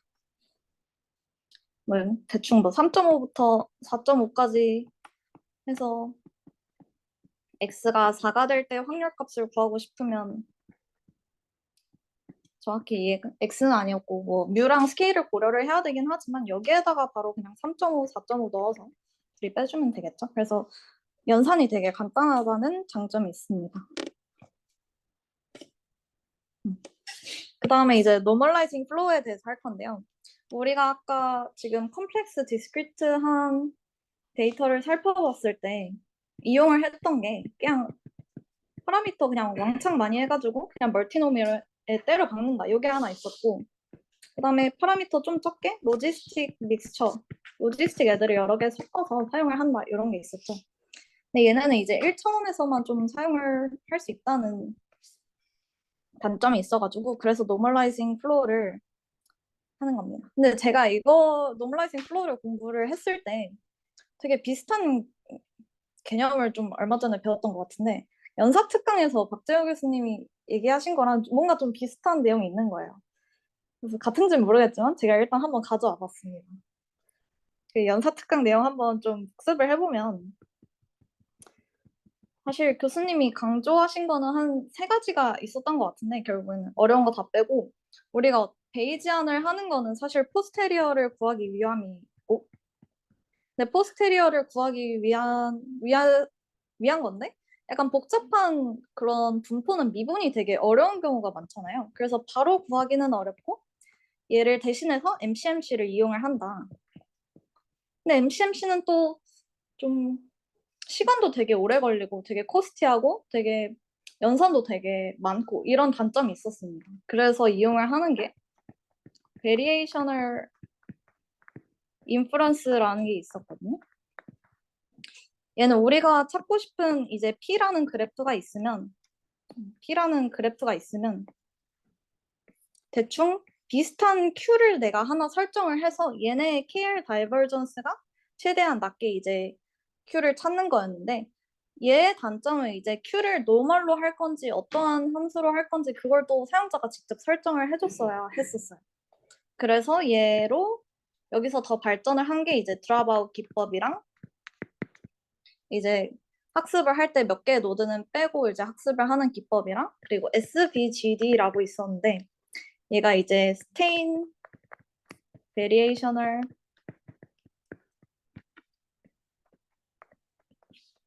그레디언트 디센트라고 하는 애였습니다. 근데 얘가 이제 우리가 되게 복잡한 분포를 찾기 위해서 되게 쉬운 분포에서 시작을 해서 트랜스폼 해서 구해낸다 라는 내용이 있었거든요. 이게 딱 오늘 할 내용입니다. 그래서 이게 제가 베이지안 수업을 안 들어서 얼만큼의 연관성이 있는지 모르겠는데 방법이 비슷해서 그냥 한번 가져와 봤고요. 얘가 오늘 할 그냥 노멀라이징 플로우라고 생각을 해주시면 됩니다.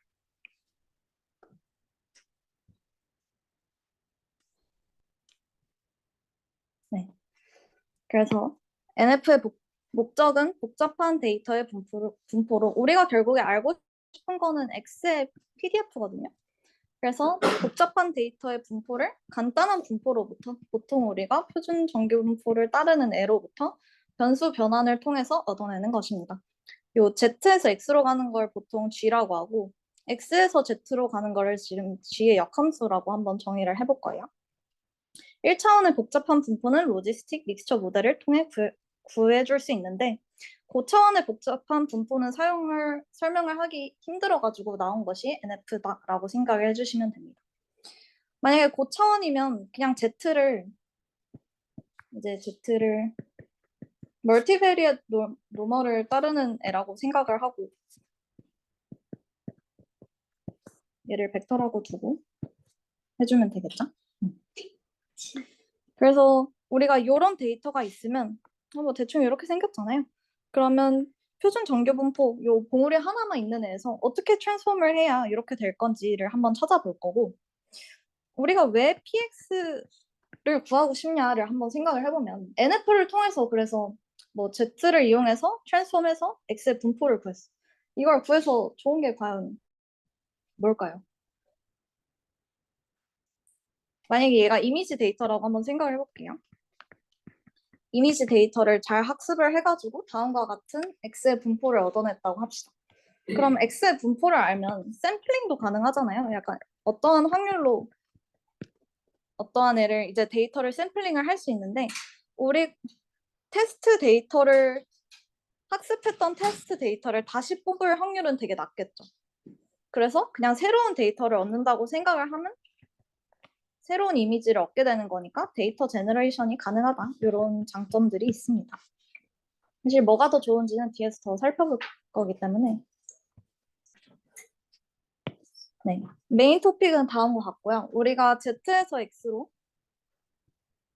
베리어블 트랜스포메이션을 이용을 할 거고요.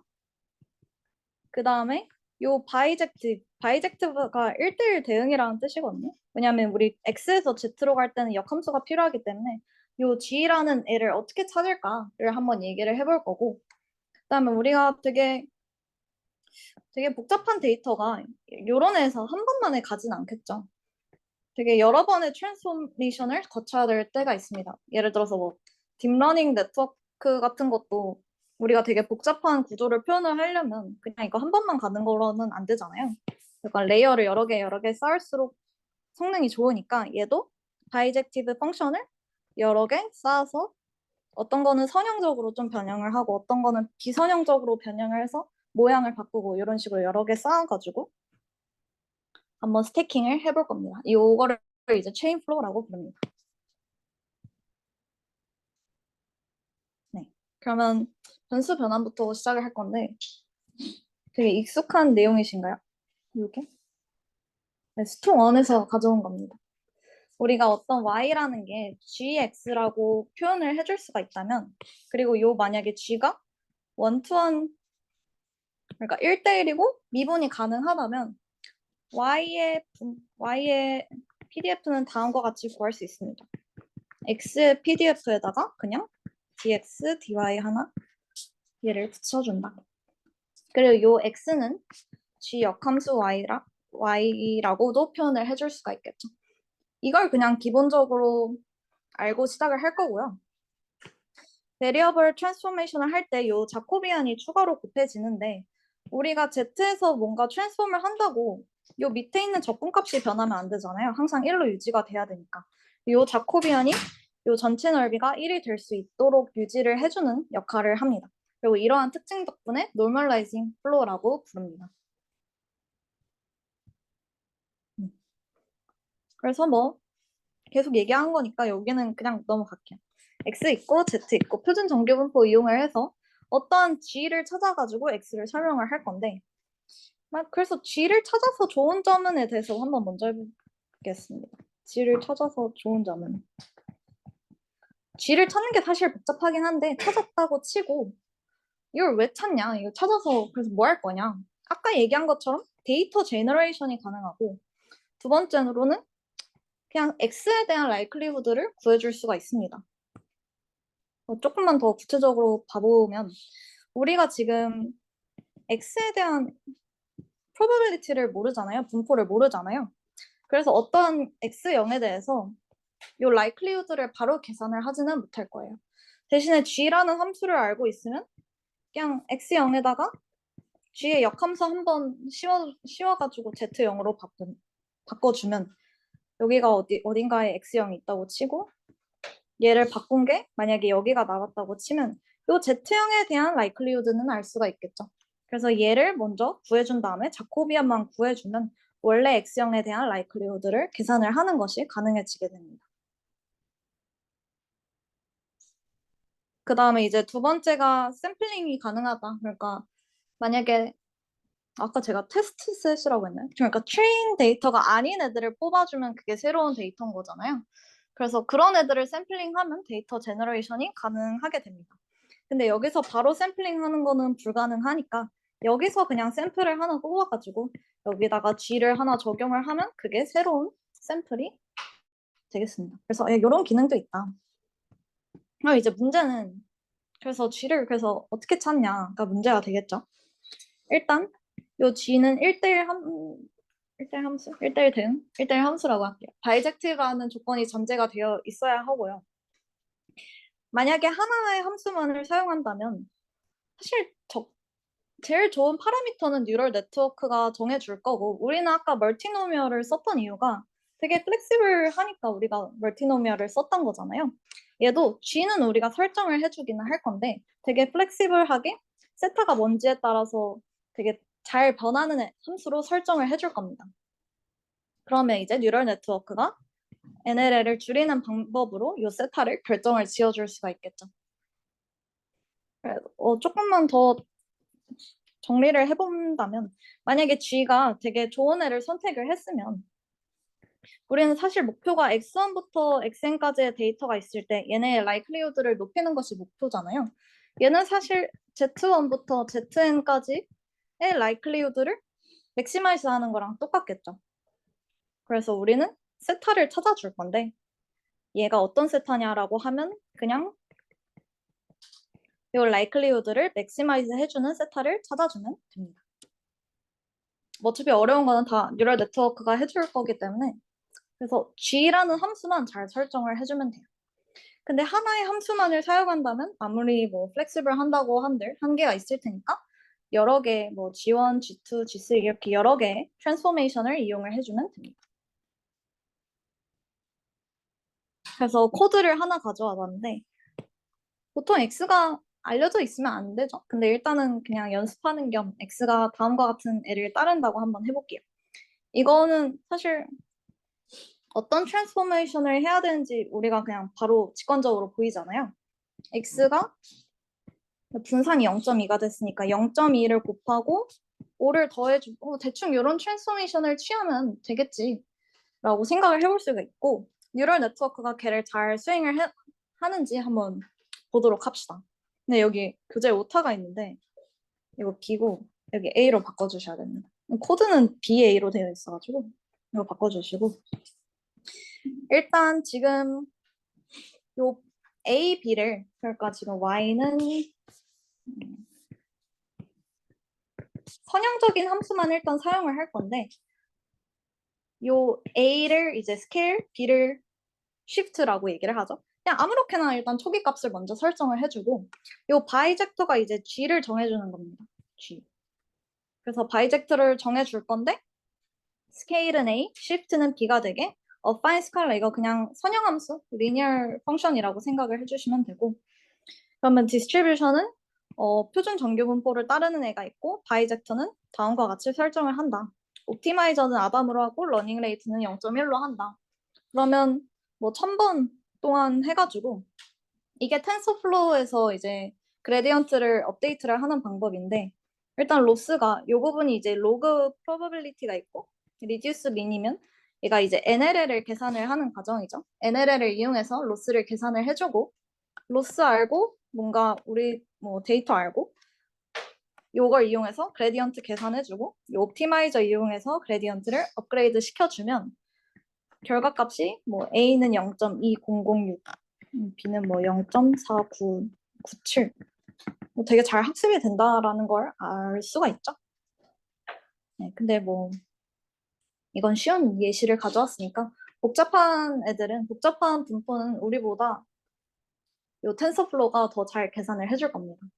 근데 우리가 선형 함수로 했더니 우리 항상 Z는 그냥 표준 정규 분포로 잡잖아요. 선형 함수는 그냥 아무리 해도 노멀로밖에 안 나오겠죠. 우리는 되게 이상한 데이터도 표현을 하고 싶은데 그래서 이런 애들은 그 스트레치랑 그냥 쉬프팅만 가능하다라고 봐주시면 됩니다. 그래서 우리는 중간중간에 비선형 함수를 껴넣을 필요가 있어요.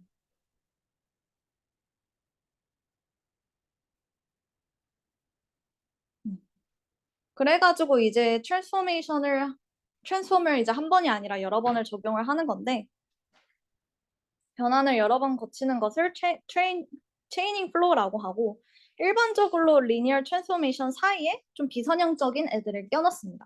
그래서 조금 시프트 스케일을 해주고 형태를 바꿔주고 시프트 스케일을 해주고 이런 식으로 보통 진행이 되고요. 우리가 얘를 한번 Z0, Z1, Z2 하고 바로 그냥 X라고 한번 표현을 해볼 거예요. 우리가 그 트랜스폼 하는 게 하나밖에 없을 때는 PX를 구하는 게 Z에 대한 함수에서 DZ0, DX 이런 거를 썼잖아요. 그럼 얘가 많으면 어떻게 될까를 한번 어렵진 않은데 간단하게 적어보도록 하겠습니다. X는 Z2에서 이동을 한 거니까 PZ2, DZ2, DX 이런 식으로 적어줄 수 있고요. Z2는 또 Z1에서 이동을 한 거니까 Z1 여기에다가 DZ1, DZ2 그리고 PZ1도 Z0으로 바꿔주면 Z0, Z0. 자코비안을 이렇게 쭈루룩 그냥 이어주면 되겠죠? dx. 그리고 마지막으로 Z0까지. 그냥 위에 거랑의 차이가 그냥 요거 부분이 추가된다. 얘네들을 쭈루룩 이어주면 된다라는 것밖에 없어서 얘네도 되게 간단하게 연산이 됩니다.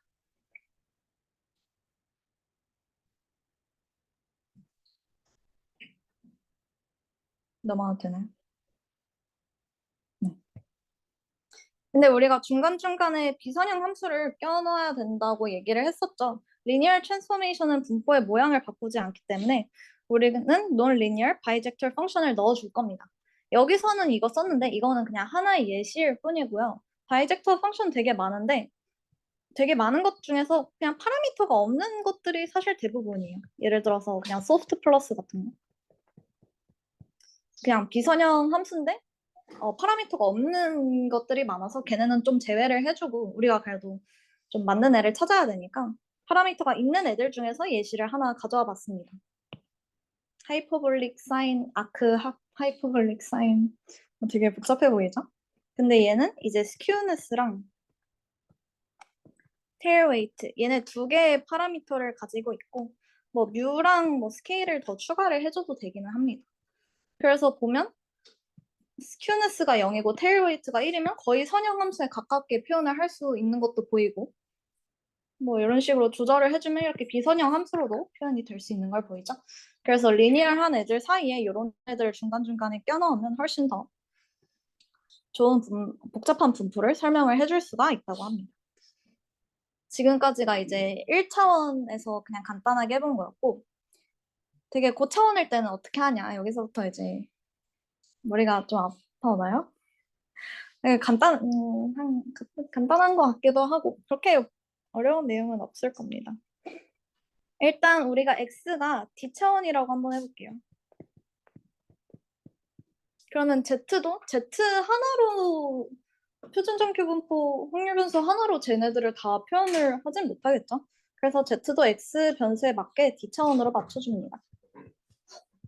그리고 얘는 멀티베리엇 노멀을 따르는 애로 설정을 해주고 우리가 이제 z에서 x로 가는 함수가 g였잖아요. g는 이제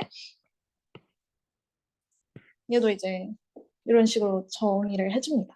왜냐면 x1이 z1부터 zd까지 어떠한 펑션을 적용을 해서 x1이 된 걸 거고 x2도 z1부터 zd를 이런 식으로 뭐 조합을 해가지고 x2가 나올 거고 이렇게 각각에 따라서 다 함수가 필요하겠죠. 그래서 이런 식으로 정의를 해주면 이 부분만 조금 바뀌었는데 이것도 스톰 원 시간에서 나왔을 거예요. X의 PDF는 이 부분이 바뀌었는데 이 자코비안 매트릭스의 디터미넌트의 이제 역수다 라고 생각을 해주시면 됩니다. 근데 제가 이 자코비안 매트릭스를 한번 적어볼게요. 얘에 대해서 미분을 하면 편미분이죠. 그러면 D 곱하기 D 차원이 될 건데 첫째 줄에는 G1을 이제 Z1에 대해서 편미분하고 G1을 Z2에 대해서 편미분하고 G1을 이제 Z에 대해서 쭈루룩 미분을 해주고 얘를 이제 G2에 대해서도 진행을 해주고 D번째 함수에 대해서도 쭉 진행을 해준 게 이제 자코비안 매트릭스가 되겠죠. 근데 얘 디터미넌트 구하는 게 쉬워 보이나요? 엄청 어렵고 연산도 되게 많고 D가 이제 커지면 커질수록 얘도 되게 연산이 오래 걸릴 것 같아 보이죠. 그래서 얘를 이제 연산을 좀 줄이기 위한 방법으로 이 두 가지가 있습니다. 하나는 삼각행렬을 이용을 하는 거예요. 삼각행렬이 이제 자코비안이 이렇게 있을 때 요 대각 원소들을 기준으로 위에나 아래가 다 0이 되는 애들이거든요. 그래서 위에를 이제 0으로 그냥 설정을 해주면 삼각행렬의 디터미넌트는 그냥 요 대각 원소들의 곱이 돼가지고 되게 간단한 연산으로 구해줄 수가 있습니다. 그리고 요 real MVP라는 애는 여기에서 더 연산을 간단하게 한 건데 복잡하니까 뒤에 가서 한번 보도록 할게요. 자, 우리는 삼각행렬을 이제 만들어야 되거든요. 차원이 높아질수록 이 자코비안 매트릭스의 디터미넌트 계산이 복잡해지므로 우리는 그냥 삼각행렬을 만들어 줄 수 있도록 G를 설정을 해줄 겁니다. 그러면 이 부분이 이제 0이 되면 되니까 이 G1에 대한 애는 G1은 Z2랑 Z3로 편미분을 했을 때 0이 나와야 되잖아요. 그러면 사실 그냥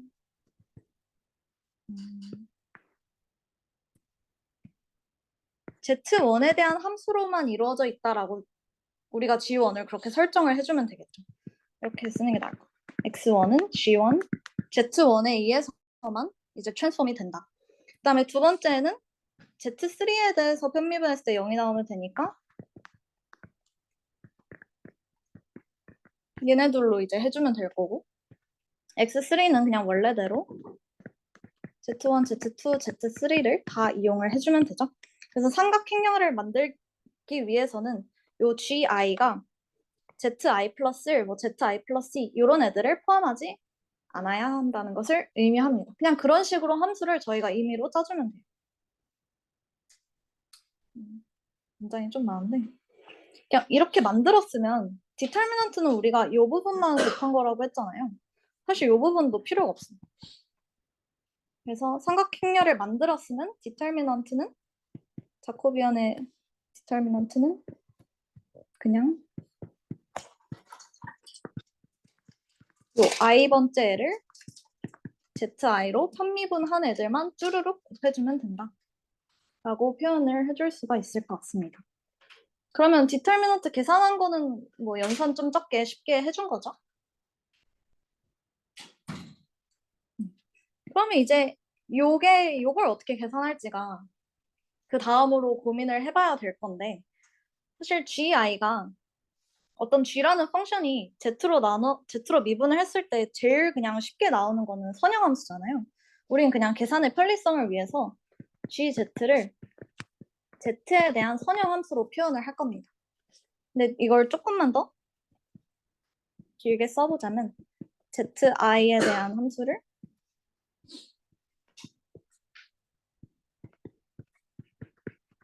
뭐 i번째니까 이런 식으로 얘기를 해줄 수가 있고 zi에 대한 선형함수지 다른 애들에 대해서는 비선형적으로 해줄 수 있거든요. 어차피 우리는 g 함수를 zi에 대해서 미분한 것만 필요하니까 뭐 g3이라는 애를 뭐 z형, z1, z2 뭐 이런 애들로 이루어져 있을 텐데 사실 얘네에 대해서는 비선형적으로 이루어져 있어도 걔네에 대해서 편미분한 애들은 전혀 필요가 없죠. 그래서 이 부분을 Z형 ZI-1까지는 비선형적으로 표현을 해줄 수가 있다. 근데 ZI가 하나 여기다 곱해지고 요 shift한 것도 ZI-1까지는 비선형적으로 표현을 해도 아무런 상관이 없다. 이런 식으로 표현을 해줄 수가 있습니다. 한번 읽으면서 볼까요? 일단 i번째 함수 gi가 zi에 의해서 편미분되는 거를 고려하면 되고 얘를 좀 편의성을 높이기 위해서 zi에 대한 선형함수로 우리가 표현을 한 거고 나머지 애들은 그냥 비선형적으로도 이제 영향이 될 수 있게끔 만들어준 거죠. 뭐 zi에 대해서만 선형적이면 사실 상관이 없는 거죠. 근데 또 하나 우리가 고려를 해야 되는 게 디터미넌트가 0이 되면 안 되잖아요. 그래서 여기에다가 익스포넨셜을 그냥 임의로 하나 붙여줘서 얘가 0이 아닌 값이 나오게 바꿔줄 겁니다.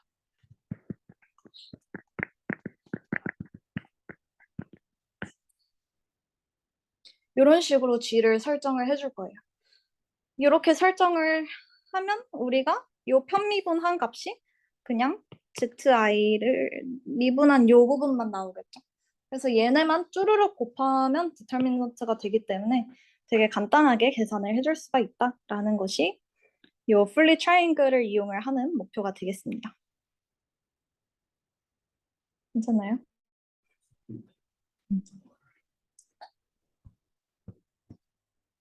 그러면 얘를 이제 어떻게 뉴럴 네트워크를 짤까 한번 볼 건데, 일단 zi를 우리가 gi 함수는 그냥 z1부터 zi 마이너스 잠깐만요. 다시 할게요. 네, 요 gi라는 애는 이제 zi 곱하기 어떠한 뭐 슬로트 그리고 어떠한 바이애스가 있죠. 이런 식으로 우리가 틀만 잡아주고 이런 적당한 애들은 이제 뉴럴 네트워크가 잘 찾아주면 됩니다. 그래서 아래와 같이 이제 구조를 만들어 볼 건데 얘네는 Z1부터 I-1까지만 입력을 받잖아요. 그래서 입력을 인풋을 Z1부터 ZI-1까지 해주고 히든 레이어 씌워줘가지고 BI 잘 해주게 하고 AI는 이 부분은 0이 나오면 안 되니까 exponential activation 하나 씌워줘가지고 얘를 잘 예측을 해주게 됩니다.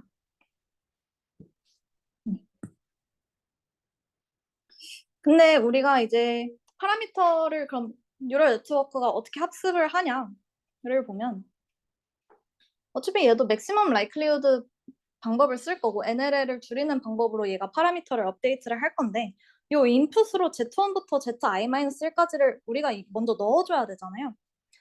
그러면 얘네들을 먼저 표현을 해줄 필요가 있겠죠. 그래서 제가 식을 다시 가져와 보면 xi라는 애가 exponential 알파 i 뭐 이렇게 있고 플러스 bi 지금 이런 식이 있는데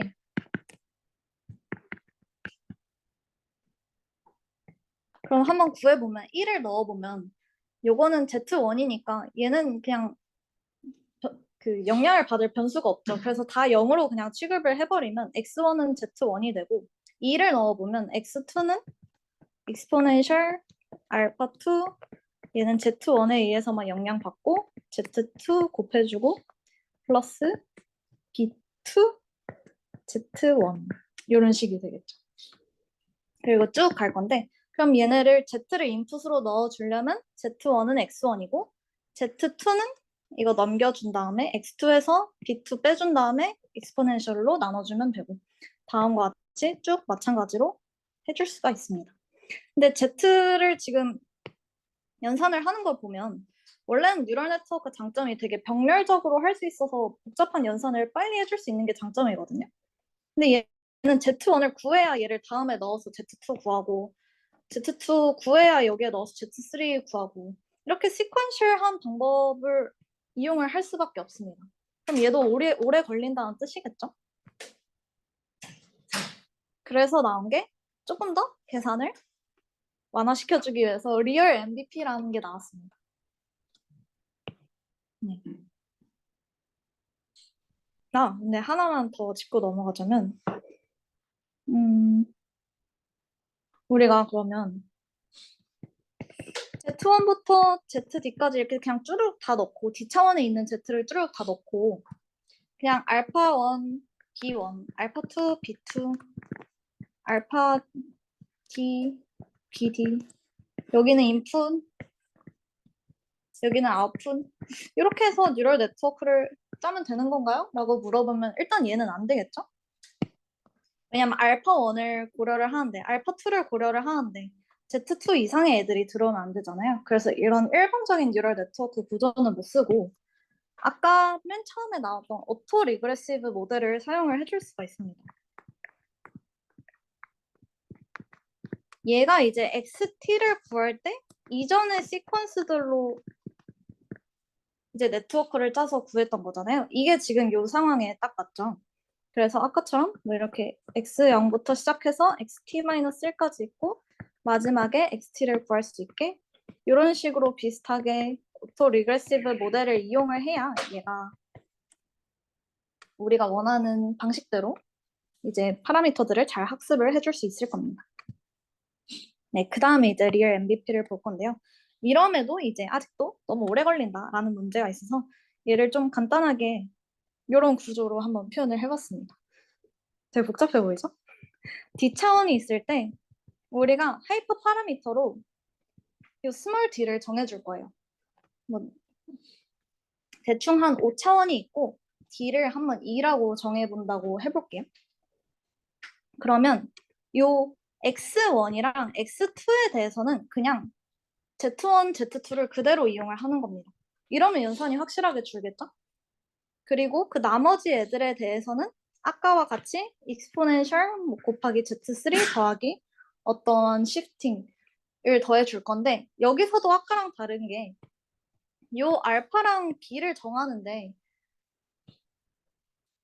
z1이랑 z2밖에 없죠? 나머지도 다 그렇고 원래 얘는 맞고 원래는 zi-1까지 이런 식으로 다 있어야 되는데 얘네를 다 없앰으로써 계산을 더 편리하게 만들어 준 겁니다. 그래서 이 구조를 살펴보면 우리가 정한 d까지는 그대로 그냥 z가 들어오고 그 이후부터는 그 z1부터 우리가 설정한 d까지만을 이용해서 그 알파랑 b를 설정을 해준 다음에 이런 식으로 우리가 알고 있던 식으로 써준다. 이러면 계산이 훨씬 간단해지겠죠. 네, 그래서 편미분한 것도 여기가 이제 그냥 Z1, Z2 그대로니까 편미분 했을 때 1, 1 나오고 이 부분은 아까처럼 뭐 이런 애들이 나오게 되겠습니다.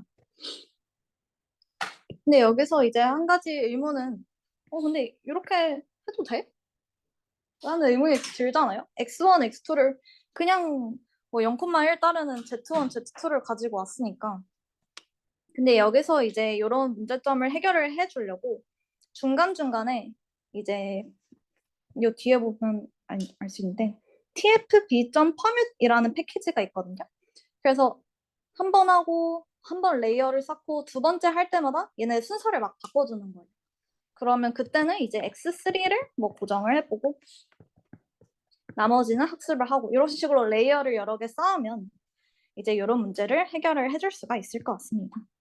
그래서 스태킹 뭐 레이어를 더 여러 개 쌓으면 뭐 우리가 우려했던 문제들도 해결을 해줄 수가 있다고 하고 코드를 가져오긴 했는데 사실 3부가 조금 있거든요. 3부는 아니고 한 10분 정도 상현님이 발표를 해주실 게 더 있어가지고 되게 간단하게만 볼게요. 이게 어차피 지금 클래스를 만드는 과정에서의 코드를 가져온 거기 때문에 이것만 봐서 이해를 하기는 어렵고 바이젝터 리스트가 있고 얘는 이제 트랜스폼을 몇 개를 할 건지 레이어를 몇 개 쌓았는지라고 생각을 해주시면 되고 얘는 이제 히든 레이어 사이즈라고 보시면 됩니다. 그래서 5번 동안 바이젝트에다가 요 리얼 MVP를 5개를 이제 순서대로 어펜드를 해주는 거죠. 그리고 요 non 메스크드는 이제 D라고 생각을 해주시면 됩니다. 그러니까 리얼 MVP 하나 레이어 쌓아주고 순서 바꿔주고 그 다음에 또 쌓아주고 순서 바꿔주고 얘를 5번을 해준 다음에 마지막에 체인을 이용해서 쭈루룩 연결을 시켜주면 우리가 원하는 리얼 MVP 모델을 만들 수 있다라는 것이 결론입니다. 감사합니다.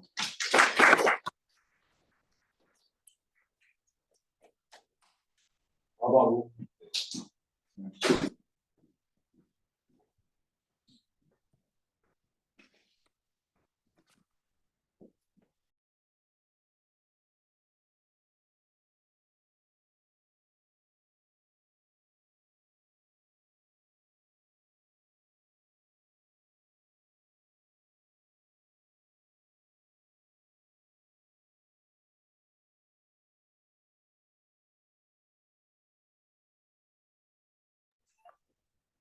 켜져 있어. 이제 1부에서는 좀 개념을 잡았고요. 이제 2부에서는 좀 중요한 거를 많이 했어요. 실질적으로 중요한 건 좀 2부가 되는데 이제 짜투리 내용으로 뭘 가져왔냐면 책에 조금 있는 내용인데 그걸 제가 저희 전공에서 배웠던 내용을 좀 들고 와가지고 과연 딥뉴럴 네트워크가 최선인가라는 주제로 조금 얘기를 해보려고 합니다. 그래서 이제 저희가 CPD를 설정을 해가지고 그걸 이제 최적화하는 방법으로 뉴럴 네트워크를 이용을 했어요. 그래서 이제 뉴럴 네트워크를 이용을 하면 뭐 적절한 분포를 먼저 가정을 해야겠죠. 그래서 이제 적절한 분포를 먼저 가정을 하고 그리고 라이클리후드나 뭐 에너지 펑션을 이제 만들 겁니다. 만들고 그렇게 해서 얻어진 분포를 저희가 테스트 세트에다가 직접 적용을 하겠죠. 그래서 저희가 이 프로버빌리스틱 딥러닝 모델을 성능을 향상시키기 위해서는 두 가지 방법을 들 수가 있어요. 첫 번째는 이제 뉴럴 네트워크의 아키텍처를 변형을 시킬 수도 있고, 또 두 번째로는 적절한 분포를 선택을 할 수가 있겠죠. 근데 저희 오늘 발표에서 타겟으로 삼은 거는 첫 번째가 아니라 이제 두 번째입니다. 첫 번째는 뭐 레드넷도 있을 거고 뭐 여러 가지 있을 텐데, 저희 오늘 발표 주제는 이 어떻게 하면 적절한 분포를 선택할 수 있을 것인가가 주제가 돼요. 근데 문제가 있습니다. 뭐 연서 특강에서도 교수님께서 얘기해 주셨다시피 이런 게 쉽지도 않을 뿐더러 뭐 항상 가능한 문제도 아닙니다. 네. 그래서 이제 저희가 이게 되게 어렵기 때문에 조금만 더 살펴보면 이 인공지능에는 이 인공지능 모델에는 두 가지 방법론이 존재해요. 크게 두 가지로 방법론을 나눌 수가 있는데, 첫 번째는 파라메트릭 방법과 두 번째 이제 논 파라메트릭으로 나눌 수가 있어요. 파라메트릭 모델이 뭔지를 먼저 살펴보면, 저희가 이제 데이터를 설명을 할 때 제한된 숫자의 파라미터로 저희가 그 데이터를 설명을 할 수가 있다는 거죠. 예를 들면은 뭐 리니어 리그레션 같은 거를 들 수가 있겠습니다. 뭐 y는 w1x1 더하기 w2x2 해서 쭉쭉쭉 가서 wnxn이 되면, 저희가 이 y라는 데이터를 이 제한된 숫자의 파라미터인 이 웨이트로 표현을 한 거잖아요. 이런 게 전형적인 파라메트릭 모델이 돼요.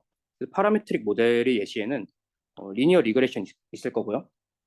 뭐 로지스틱 리그레션도 있고, 제가 이제 PRML 앞부분에 했던 퍼셉트론 있고, 심지어 뉴럴 네트워크도 간단한 경우에는 이제 파라메트릭 어프로치가 됩니다.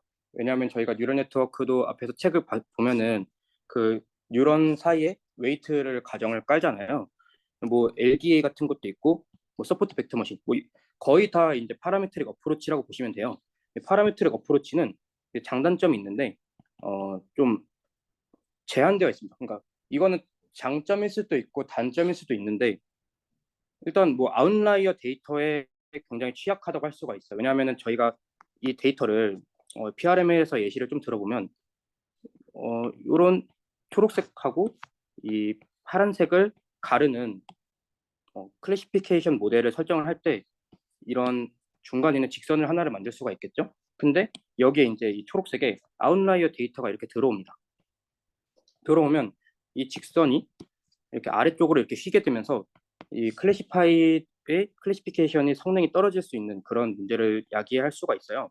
그래서 이게 굉장히 제한적입니다. 제한적이고 제한적이라는 거는 반면에 오버피팅 같은 데는 조금 강할 수는 있어요. 왜냐하면은 이제 이게 파라미터릭 모델도 오버피팅이 있다고는 하지만 이게 제한된 숫자의 파라미터를 이용을 하기 때문에 다른 모델들, 예를 들면 뭐 트리 기반의 모델 같이 진짜 주어진 데이터를 하나도 빠짐없이 피칭하는 모델보다는 굉장히 좀 그런 면에 대해서는 강할 수가 있습니다.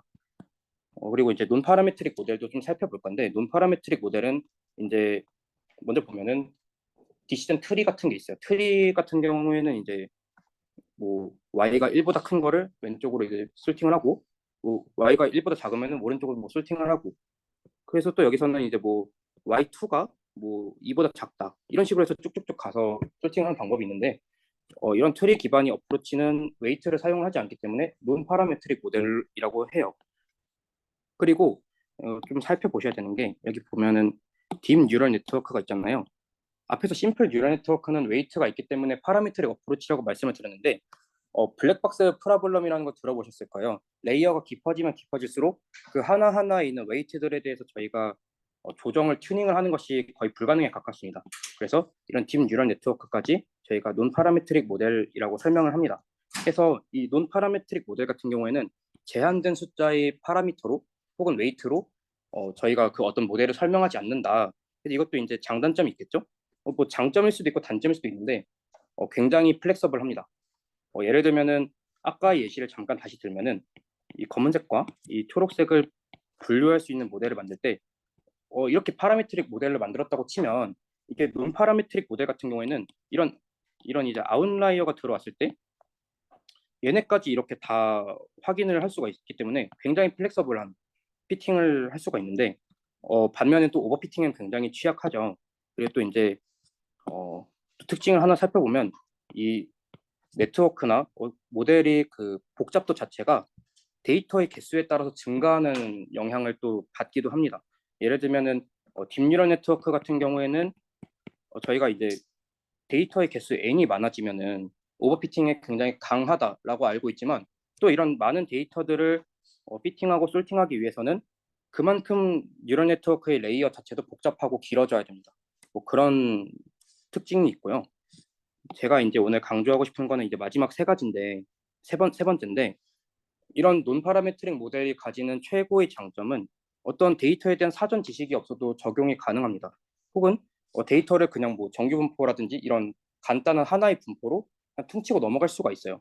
그래서 어떤 피처를 모델링 하는 데 있어서 어떤 저희가 스트레스를 받을 필요가 없다라는 것이죠. 이게 논파라메트릭 모델이 갖는 가장 최고의 장점이라고 할 수가 있겠습니다. 그래서 저희가 이제 딥뉴럴 네트워크를 사용한다고 하면 사실은 그 데이터의 분포에 대한 엄청나게 강한 뭐 추측 같은 게 필요가 없는 것이죠.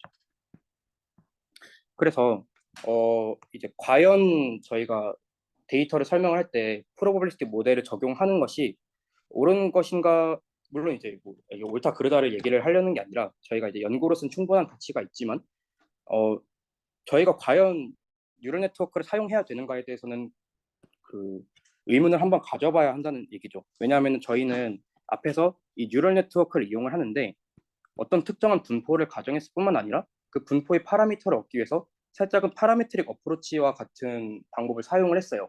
근데 저희는 사실 이 딥뉴럴 네트워크라고 하면 그런 피처 모델링에는 큰 관심이 없고 이 데이터의 개수가 충분히 많아지면 이 데이터가 그 데이터를 설명을 할 수 있는 그 분포를 알아서 생성해낼 것이다 라는 믿음이 있기 때문이죠.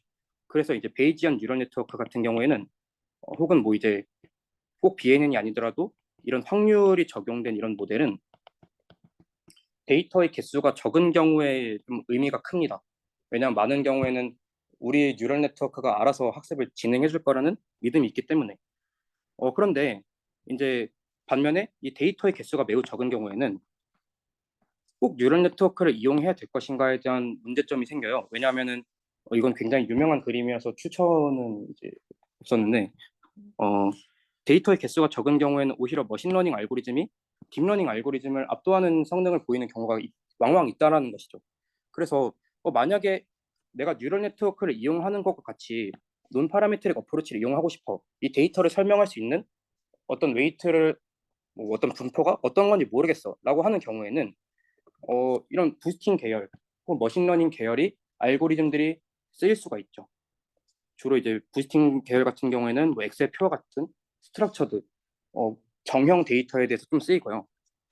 혹은 내가 앞에 확률 모델과 같이 파라미터를 이용해가지고 피처를 조정하고 싶어라고 하면은 오히려 머신러닝 알고리즘 중에 서포트 벡터 머신 이런 걸 이용을 할 수가 있겠습니다. 왜냐하면 뉴럴 네트워크 신경망이 이제 오기 전에 그 전에 이제 손글씨 인식이나 혹은 뭐 얼굴 인식과 같은 그런 클래시피케이션 알고리즘은 대부분 이 서포트 벡터 머신을 이용을 했었습니다.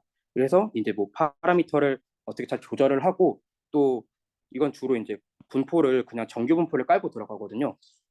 그런데 이제 데이터의 개수가 점점 많아졌더니 신경망이 이제 더 우세를 했던 것이죠. 근데 또 역설적으로 데이터의 개수가 많아지면은 그런 특정한 분포를 가정할 필요가 없지 않을까 이렇게 좀 물고 물리는 관계가 되는 거예요.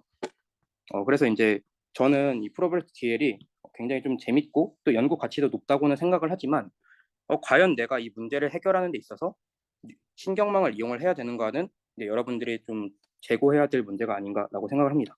이제 요약을 하면은 CPD라는 걸 이용해가지고 컨디셔널 프로버빌리티 디스트리뷰션을 이용해가지고 저희는 데이터를 설명을 할 거고 이제 뭐 로스 펑션으로는 NLL을 이용을 할 것이고 그래서 이제 뭐 적절한 CPD를 이용을 하는 것이 중요하다. 아키텍처에 관한 내용은 여기선 빠져 있고요. 그래서 이제 뭐 저희가 원하는 아웃풋 자체가 연속적인 데이터인 경우에는 가우시안을 이용하면 좋고 디스크리트인 경우에는 뭐 멀티노미얼 디스트리뷰션이라든가 혹은 뭐 포화송, GIP 이런 걸 이용을 하면 되겠습니다. 이렇게 해서 요약을 마치겠습니다.